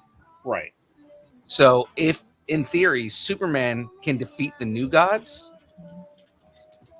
especially like the majority of the new gods on his own, they just have, because they have to power him down, so then that way you have a compelling story. But that's power. But does that make him faster? But that's what I'm saying, is that you're bound by earthly speed that Mercury has, right? Versus Superman. We were looking into it last week. The dude is fucking fast. Right. So are you voting Superman? Yeah, because in the end, we the reason he won against Sonic was because he can. Would they say that he can move faster than the fucking speed, like 7 times faster than the speed of light? Yeah. All right. So then Superman moves on. So we now have Superman versus Omni-Man. And is this the ultimate? It is. This is the final one. All right. So here's what I think will happen. And this is why I'm going to say the person I'm saying. If we set up a race between Omni-Man and Superman, Omni-Man's going to win solely for the fact that he doesn't care the destruction he causes by going fast. I was going down the same line, but for a different reason. I was going to say, I think Omni-Man wins because Omni-Man's he is not unwilling to cheat. I think if they're showing the true strength and speed, if there's some way that this race would harm a different civilization or person, Superman would not win. He would not do that speed. Superman definitely would think about like the consequences of his actions. Whereas Omni-Man would make sure that he kills everybody in his wake. Right. So therefore, I think Omni-Man would win because he will go faster. Damn the consequences. I agree with you in this case. I think, again, like I mentioned, I think because of Omni-Man's willingness to just cheat in general, I kind of give it to Omni-Man because this is a weird thing to say, right? But I think Omni-Man takes it just because he has no moral fiber. Yes. Yeah. So I mean, essentially, Superman versus evil Superman. Who's going to win? Yeah. So you're saying Omni-Man? I'm saying Omni-Man. I like that we thought the same thing. we thought the same thing, but in different capacity. Right. Oh my God, the entire chat is saying Superman though. Oh no, that was for the last one. Say Wong is the only one that's chimed in so far about Superman versus Omni-Man here. Ooh, Taylor says Omni-Man. But I think partially it's going to be because they just heard our argument. And like most of these guys are probably like, oh yeah, Superman for sure, until they hear us talk about, yeah, no, Omni-Man's going to cheat. And they're just like, oh, okay, wait a minute. It's actually a good point. Yeah, it's the combination. Omni-Man is going to cheat. Superman's not going to go his hardest because going that fast has destructive consequences. Right. And Superman thinks of everybody. Right. He thinks of how do I save everyone, whereas Omni-Man's like, I don't fucking care. Everybody can die. Right. I don't care about any of these people. Human beings are a fucking blight on my existence. Yeah. Oh, Taylor said he didn't hear the argument. All right. Well, unless we get 3 votes in here for Superman, Omni-Man wins this. Let's see where it goes. Yeah. Yeah. If Aaron Watson, if you're still here, let us know your votes. Your vote matters. Call 555 distance nerding. That's too many numbers. We know. We didn't say this is American based. No one said it was supposed to be easy. Yeah. I mean, it's just like I said, looking over this bracket, I think at some point in time for like past episodes, past brackets, we should post the entire bracket lineup. So I copy and paste so I have each bracket go down there. And just to see if people agree with it or not, like on their team post. That's not a bad idea. Yeah. I like it. Sat phone. What? That's what Taylor said. Sat phone. I'm looking at it and I'm like, what? What are you talking about? Either he sat on the phone or he has a satellite phone. Or maybe he sat on his phone and went up his butt. I don't know. That's also an option. What the fuck are you talking about? Yeah, this is the no Silver Scarlet made it past the second round of eliminations. How many were even in there? Wally. So you did put Wally West in there. No, he made it to the next round. Okay. I don't consider Reverse Flash to be a Scarlet Speedster. No. Because Reverse Flash was against Barry Allen, right? We had Wally West, and we had like I was gonna say Anti-Flash, but we didn't put him in there because Anti-Flash is just basically like Otherworld Barry Allen, right? And we had Jay Garrick. So I mean, we had the biggest ones. I think we didn't have Impulse, so Bart Allen wasn't on there. Bart Allen would fucking mop the floor with any of the other Scarlet Speedsters. Oh, I'm saying I just did that because there's already like 5 other decent people. Yeah. But like, had we put Bart Allen in there, Bart Allen would change the game. He probably would have made it pretty far. Yeah. I think he would have made it farther than Quicksilver. Yeah, probably. The nerding phone number is a satellite phone number. Yes, that's true. That's what he's saying. Okay, he's saying that the okay. I got Yeah. you. I got you, man. It only costs you $5.99 a minute for hot, steamy distance nerding. All right, so Omni-Man, Evil Superman, fastest speedster. That's funny. It is. I do thoroughly enjoy it. All right. Well, that bracket is done. Took a while. I know it did. For being about speedsters, it took a long time to finish. It was also a very, very big bracket over the course of many, many weeks. Oh, yeah, absolutely. No 5 tacos. All right. So while I am still compilating the scariest creatures in survival horror games at the request of Sei Wong, I still made a survival horror list game for the bracket of what is the scariest, right? So we're going to pick the scariest games, and then we're, like I said, I'm going to get pictures. We're load everything up, nice little spreadsheet, so everyone can see the creatures in these games if we don't know what we're talking about, if they don't know what they look like or anything else like that. So, you ready to get into some survival horror video games? Absolutely, yeah, man. All right. So it's still out of 32, and most of these, and people are going to say, "Oh, I didn't include X game," right? I went more for series of video games than anything else. So if it had multiple entries, or and there is one on here called Sweet Home because it is the OG survival horror video game. So I had to include the original one that started Resident Evil, that started all this stuff along its path. So first up, we have Alone in the Dark versus Soma. Alone in the Dark. Yes.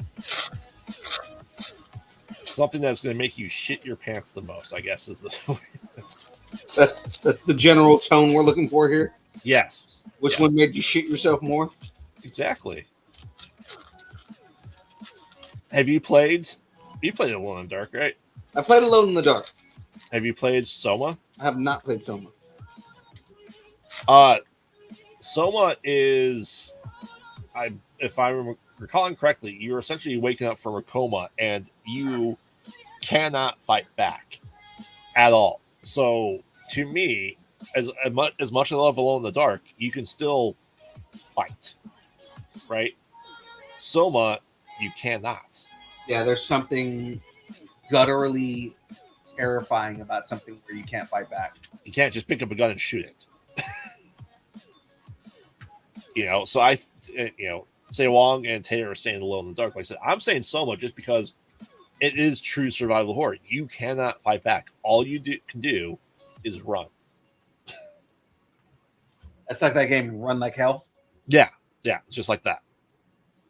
And I know a lot of people don't like that as a survival horror game. I know Salem absolutely hates that, where he cannot fight back. He hates it because he wants to be able to fight the evil and monsters.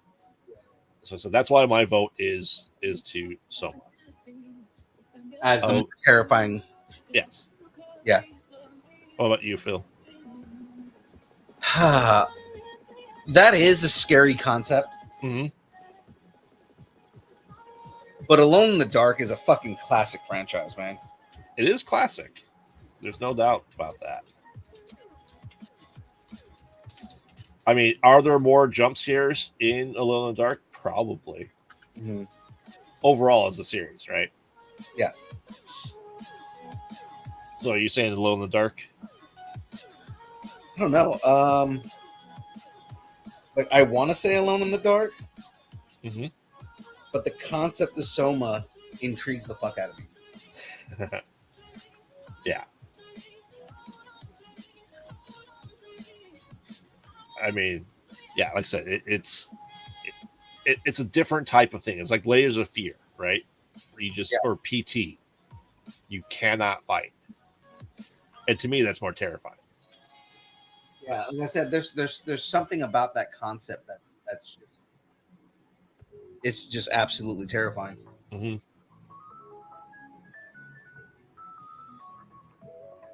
So what do you think, Phil? It's a hard call to make, just because if I make the call on a game that I've never played, I'm also getting rid of a game that I have played that I thoroughly enjoy. Yeah.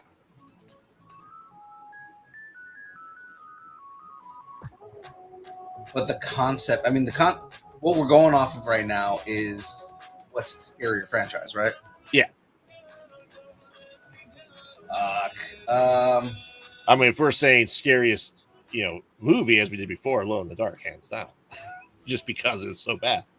I was gonna say, if we're gonna call that, if we're gonna say that's the scariest movie, it's only scary because fucking Dewey Bull. Dewey Bull directed. Yeah. I mean, if you say Alone in the Dark, there's nothing wrong with that, just because it is a solid franchise. It just got the remake that just came out last month. Yeah, and it does. It is a wider audience based game, quite honestly, and it is successful. I'm not going to deny any of that, just because there's been so many, and there's a huge fan base for it still. Yeah. Soma is kind of like very niche.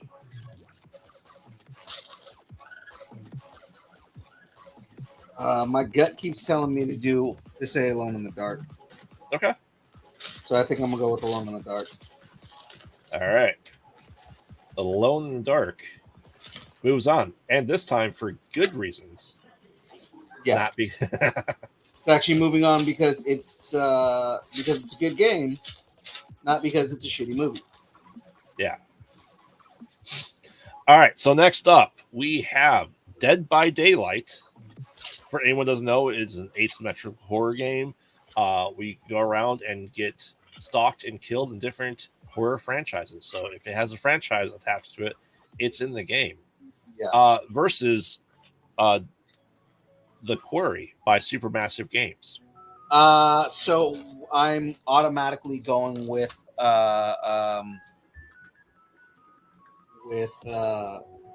fucking Dead by Daylight. Yeah. Because The Quarry was very disappointing. I mean, yeah, I can understand that.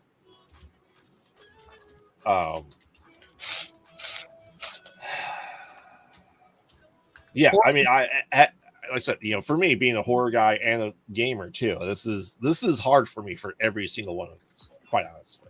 Yeah, the Quarry had so much potential. Yeah.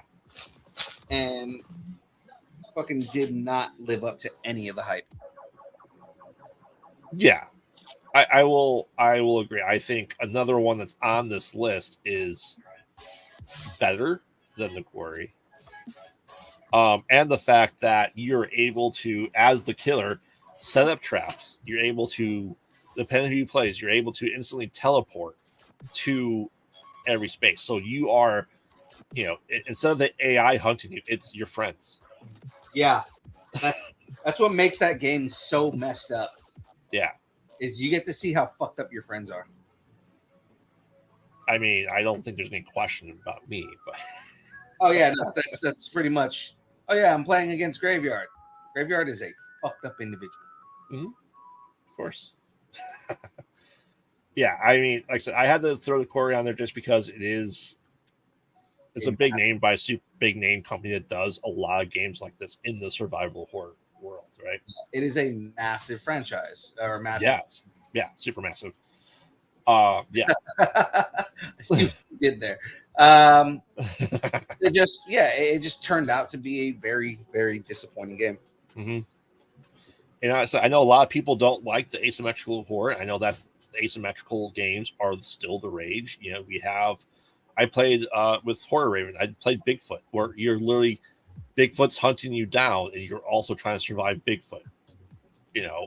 Ash versus Evil Dead, or the Evil Dead game is that way. The Texas Chainsaw Massacre game is that way, and this is taking all the scary aspects of any horror franchise and putting it into one game, which is really impressive.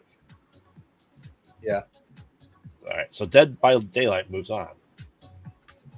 All right, next up we have The Evil Within, which, if you've never played, pretty fucked up games. Yeah.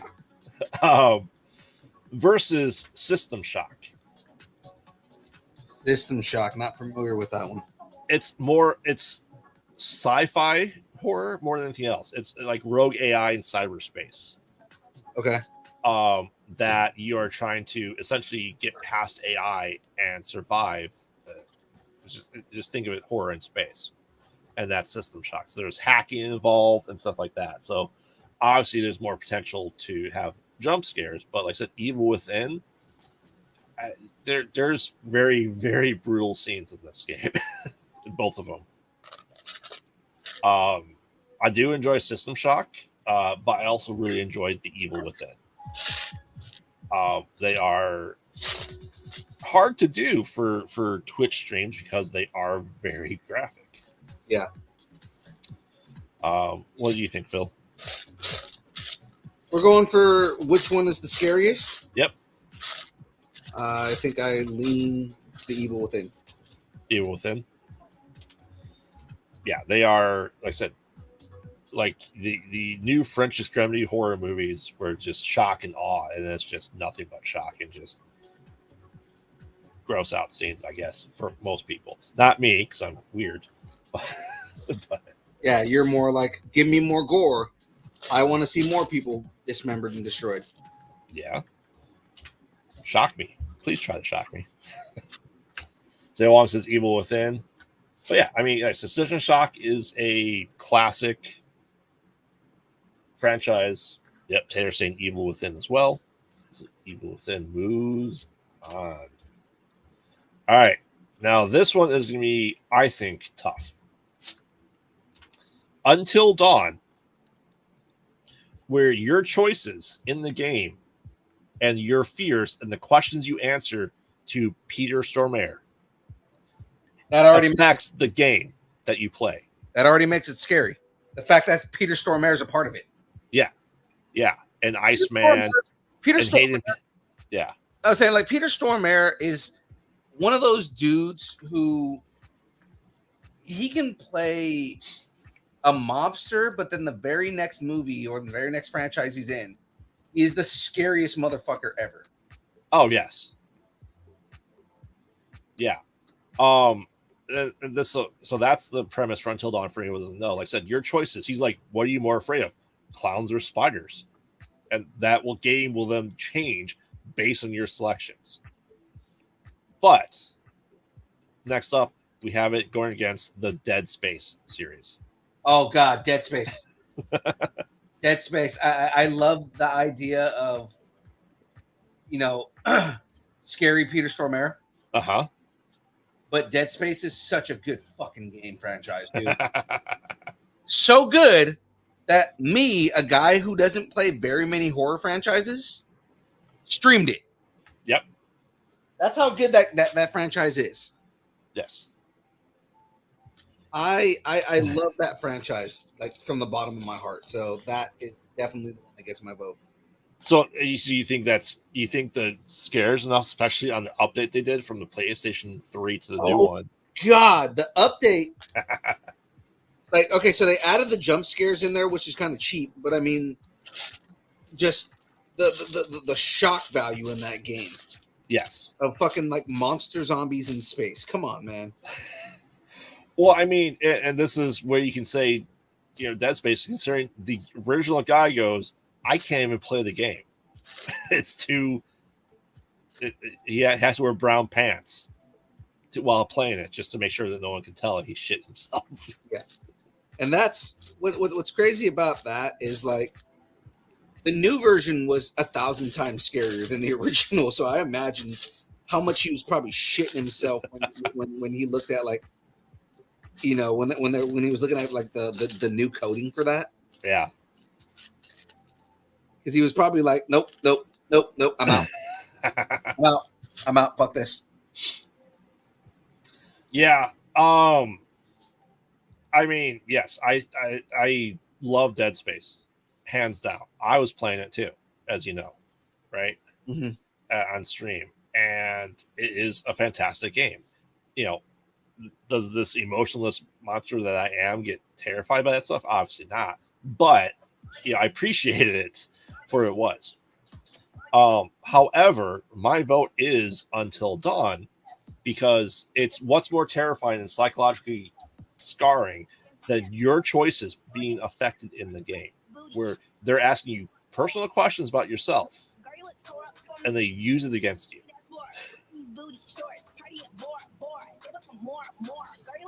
I mean, you're not wrong in that concept. Like, it is, it takes the idea of another game that's on this list and just ramps it up. You know what I mean? Yeah, and you are a character. You're all the characters in a slasher film. To the point where, like, hey, a year ago someone died here. Hey, let's all go here. You have the jock. You have Rami Malek. He's scarified as it is. Hayden Panettiere. It just, like, people are associated with the horror world in the game, and it just goes after you psychologically. And I think, how I feel about jump scares. I think psychological thrillers and horrors are always more terrifying than jump scares myself. Yeah. I love both games. I love the series. absolutely adore all of them. You know, but that's why Until Dawn just gets my vote. But yeah, it's. I said Dead Space is fantastic too. I can't wait for them to remake 2 and 3 for us to see what that looks like too on the same engine. It's What's gonna be that? sick. Which they already said they're working on. Yeah. And I said I love Supermassive. I love the character driven stories, and your goal to keep everyone alive. That's hard to do. But with you and Tater, Dead Space does move on, and I'm not mad by that at all. Said I love all things horror, so I can never be mad about any of these decisions, especially for this bracket. All right. Next up, then we have Resident Evil versus Madison. Madison, Which also just got a VR port. And it's another one of those games where you have essentially a camera as your weapon, and that's it. You don't have guns. You don't have knives. You don't have ammo. You don't have the ability that you have in Resident Evil. You can't even make a Jill sandwich. chill. And you know, for me, Resident Evil gets some points off for essentially 4, 5, and 6. They were more action than anything else. They dipped on the horror side a lot more. Yeah, do I think the 1, 2, and 3, and then 7 and Village are terrifying and fantastic? I think they are. Yeah, because I mean that's most people who missed it as a horror franchise all agreed that those games brought it back to form. Oh, absolutely.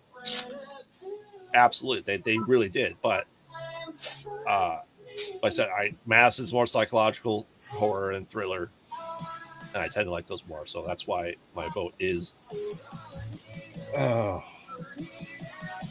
I'm still giving it to Resident Evil though, just because it has those moments. It has the iconic turning of the head of the first zombie you see as he's chewing on something. Oh man, it's so fucking like there's no like no one who has ever played a horror game is unfamiliar with that scene. Right. And as much crap as people give the Resident Evil series, at least the Welcome to Raccoon City had that scene, the exact scene.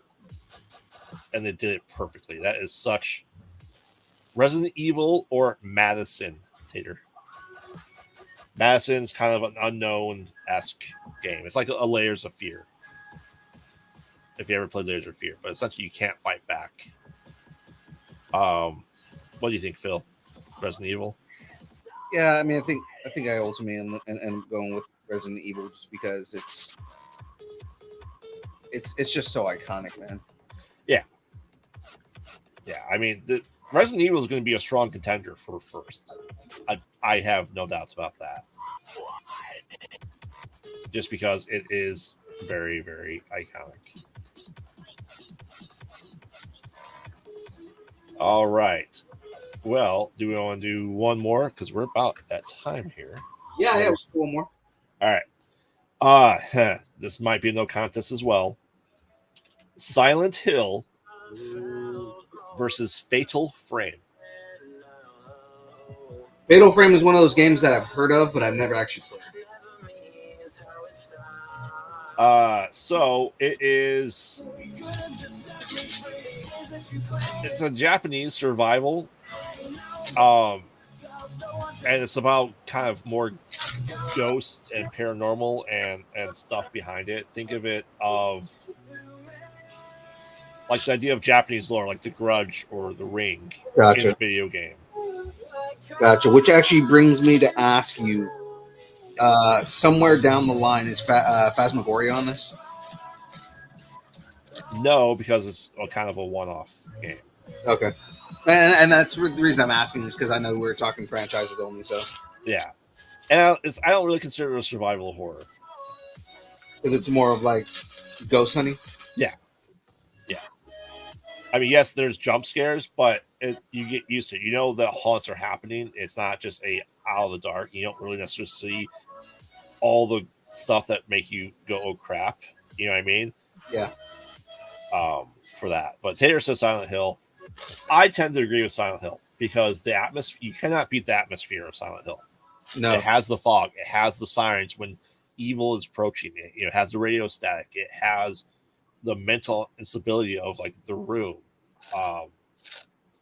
Silent Hill 2 introduces one of the most iconic monsters to ever exist. Yes, absolutely it does. Fucking Pyramid Head is to this day one of the scariest things in existence. Yeah, without a doubt. The fucking stuff of nightmares, man. Oh, easily. And the nurses with the faces, the like essentially latex strip over their faces. It is iconically more jump scare and more going what the fuck. Easily to me. I remember playing the first game on PlayStation. Yeah. And like being scared of that game and then going back and looking at it recently, just being like, why was I afraid of this? This game's not that scary. And then watching somebody who redid it in Unreal 5. Yeah. And scaring the shit out of me.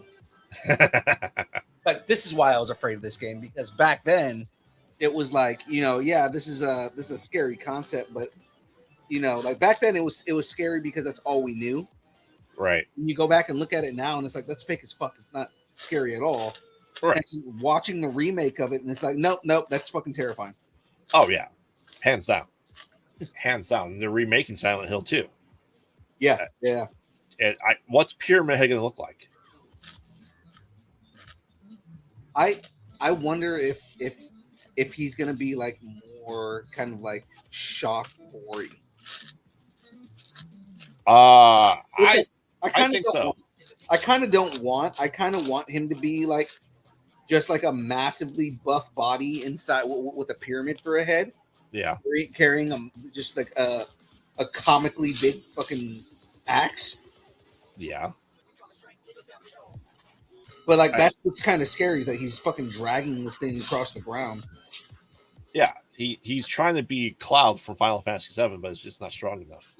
But that's what makes him scary, though. It's like that he's dragging this fucking axe on the ground, and you're just like, what the fuck? Yeah. It Silent Hill, I think. The other thing is like, what does his demon face look like? Oh, I'm sure we'll find out. Because like underneath that fucking pyramid, like it's again, you think about how scary that franchise is, right? Mm-hmm. And it's like if you know the franchise, he's a demon, right? And that's the whole thing is, what does his fucking demon face look like? Like, what does his face underneath that fucking pyramid helmet look like? Oh, I think he's not going to have a lot of flesh left on it. No, absolutely not. But I also think he's going to have like a straight up demon face, and he's going to look like just kind of grotesquely scary. Oh, yeah. Yeah. So I'm excited for the remake for that. I think we agree that Silent Hill moves on. Oh, absolutely. I think everybody in the chat agrees that Silent Hill is definitely the scarier franchise. Oh, yeah. Yeah. So just give people quick of what we'll have coming up next week is we still have Amnesia, Condemned, Clock Tower, PT. So I had to include PT. Yeah. Five Nights at Freddy's, Outbreak, The Last of Us, The Forest, Sweet Home, Dino Crisis, Outlast, Siren, the Alien franchise as a series. So Alien Isolation, Dark Descent, all that stuff that messes with your mind. Every Alien game was good because one had the worst fucking AI in existence. So right. Colonial Marines was so bad. Yeah. Yes, it was. Colonial ruins almost that franchise, man. Yeah, it does. Callisto Protocol. Oh yeah. Swimming in a sea of shit. Eternal Darkness. If you don't know what Eternal Darkness is, research it, because that's a strong contender. You'll have to see why. Eternal Darkness and the Spot of the Sunshine Mind. I don't know. I'm trying to make a fucking reference here. You know what reference I'm making. Oh, yeah. Yes. Eternal Darkness essentially makes you think you lose your save data and have to reset your system. It's messing with you outside the game. It's doing the fucking the Metal Psycho shit from Metal Gear Solid. Yes. In a horror game. In a horror game. So it's going outside the game to mess with you. Oh, I get you. It's making you think that the events of the game are actually fucking with you in real life. And it'll make you switch your TV to think it's from switching to different AV or HDMI as well. That's kind of fucked. Alan Wake, which is right up there too. The Fear series, FEAR. Dying Light. Anything else by Dark Pictures. So their horror anthology series. And then what was that? What about horrors? Horrors, yes. And just the big D. The big D. Just D. There's a couple of them. You should look that up too. So that's what we have coming up on the rest of the survival horror games, while I'm getting all the images and trying to figure out what we think the best characters are.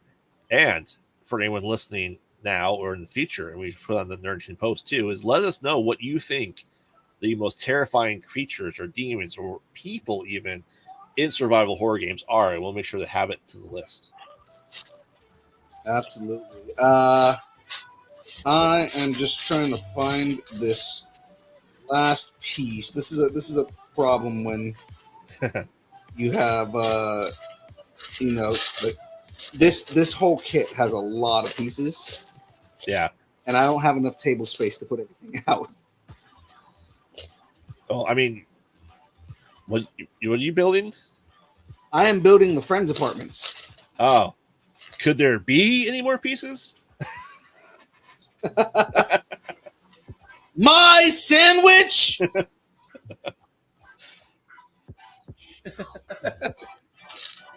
Oh,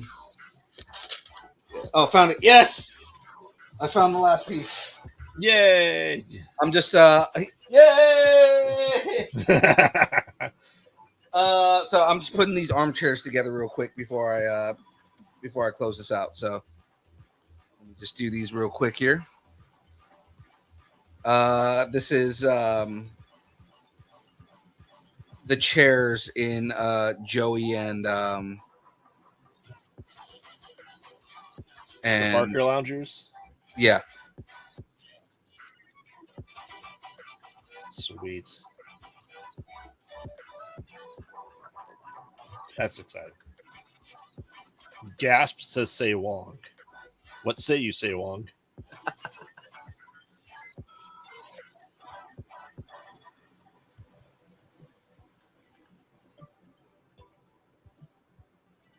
Oh, man. So what have you gotten done in the friend's apartment? Anything yet? No, this is the first thing I'm getting, just because there's so many fucking pieces. I didn't realize that there were so many pieces on this thing. And part of the problem is when I'm doing rebuilds like this, I don't have enough space to put all the pieces out on. Ah. That's always Resident Evil. I don't know. Wow.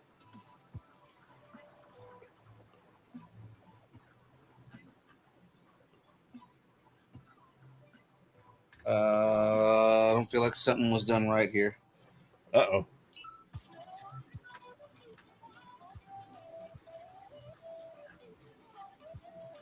No, that was all done right.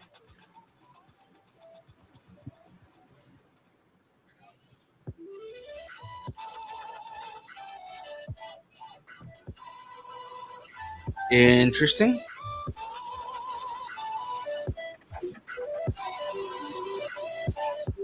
Yeah, and this almost feels like it's not correct here.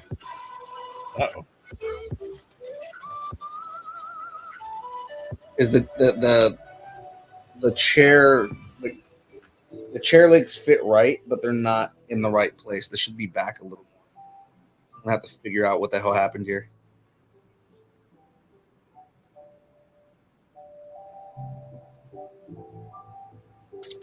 I'll figure it out on my own. I'm not gonna force you guys to wait for all this. What? But basically, it's the two chairs, Nice. right? These should be back a little bit, like right here, Oh. right? And it's moved up forward a little bit, so I think I may have put a piece on here wrong. It happens. Yeah, it does. I'll figure it out. Oh, yeah. Nothing you guys got to worry about. So the other cool thing is that these chairs they move up, right? Mm-hmm. So when they're sitting in them, you can make them like react while they're watching TV and shit. Nice. Pretty fun. So that's it so far. Again, I've just got a lot of pieces here, man. A little bit, yeah. Yeah.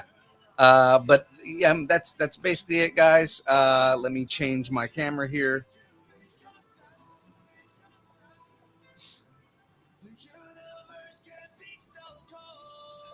You did it. Yay. I don't have a soundboard. Get it. Hey.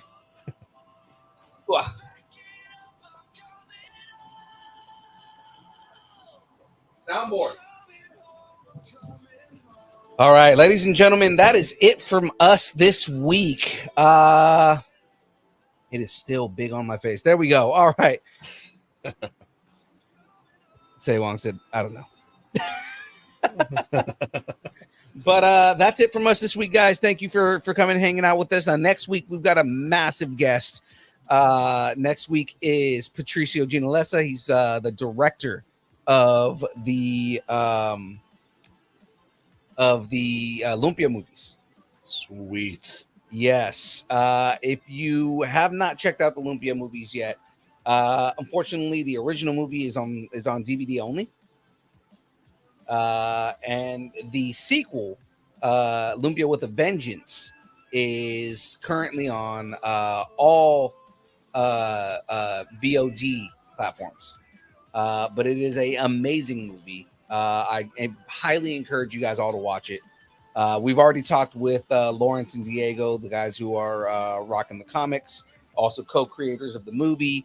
Patricio Ginalesa is he is the other co-creator as well as the director of the films. So awesome, just awesome guys in general. And we're gonna be jump starting talking to all the Halo guys and everybody like that because we've got a lot of them. We talked with Diwata Comics a while back, and we're gonna be talking with the rest of everybody within that kind of like community pretty soon. So let's get this going, man. Graveyard, give everybody your pluggable, sir. Yes, I'm Graveyard, co-host of the Mostly Pod at Night, Mostly podcast. They mostly Pod. at night. Mostly. Generally, you can find that every Wednesday at ComCon Radio. Right now, they're having a bit of snafu, but we're getting that worked out right now. You can also follow us on all social media at Pod Out at Night, as you can see right below my name. Follow us everywhere there, and make sure to check out the Pod Out at Night YouTube page, where we interview people in the horror community. We were having a blast. We were off last night because it's some kind of holiday, I guess. I don't know. My wife told me something about it. So we took off. It's a Hallmark holiday. No one cares. I know. But yeah, we have new exciting stuff. You'll see me with Horror Raven and Josh Brucker from Horror Dads going to some cons next month as well in the Chicago and Southern Indiana area. So make sure to check that out. We have new stuff with Horror Raven coming out. So check out the Horror-Raven on Facebook, Instagram, all that social media as well, because we are a new production company. We are working on some new and exciting things. We have a new movie we're working on as we speak. And yeah, so make sure to check it out. And then follow us at Kyber K Productions. I'm there 2 to 3 days a week when I come back from my hiatus of getting my life back together from this horror venture that I am going upon. And you can see me here every Thursday with with Young Phil on the build. You can see me harassing them when I'm not working or don't have to be on phone calls all day on Mondays as well. So make sure to check everything out.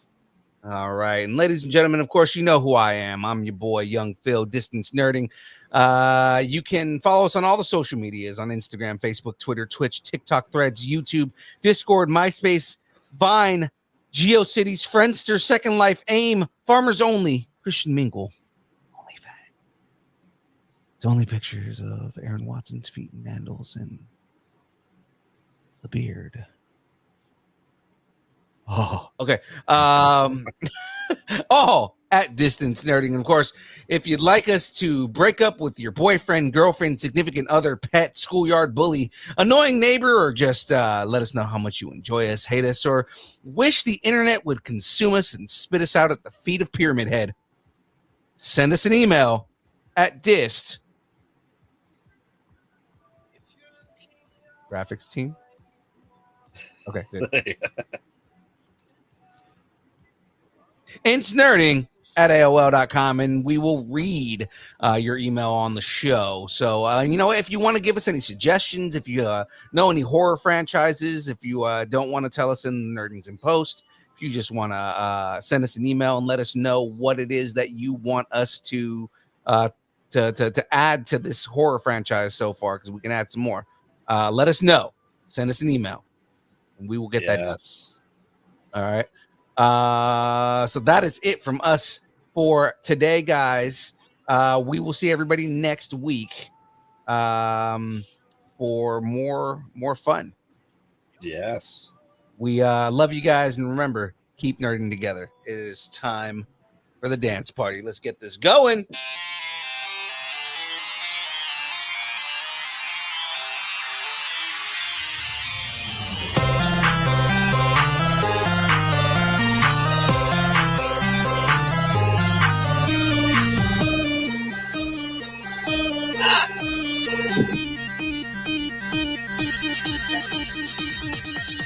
Distance Nerding.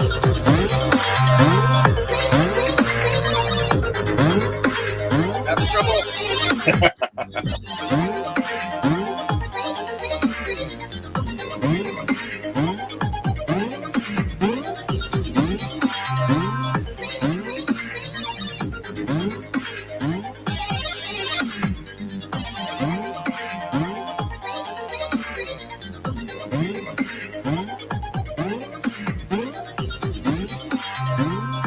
Oh, he's used to pegging.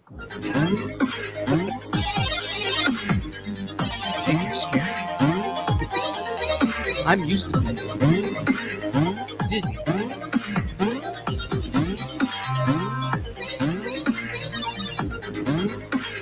I'm Marvel Jesus. Yes.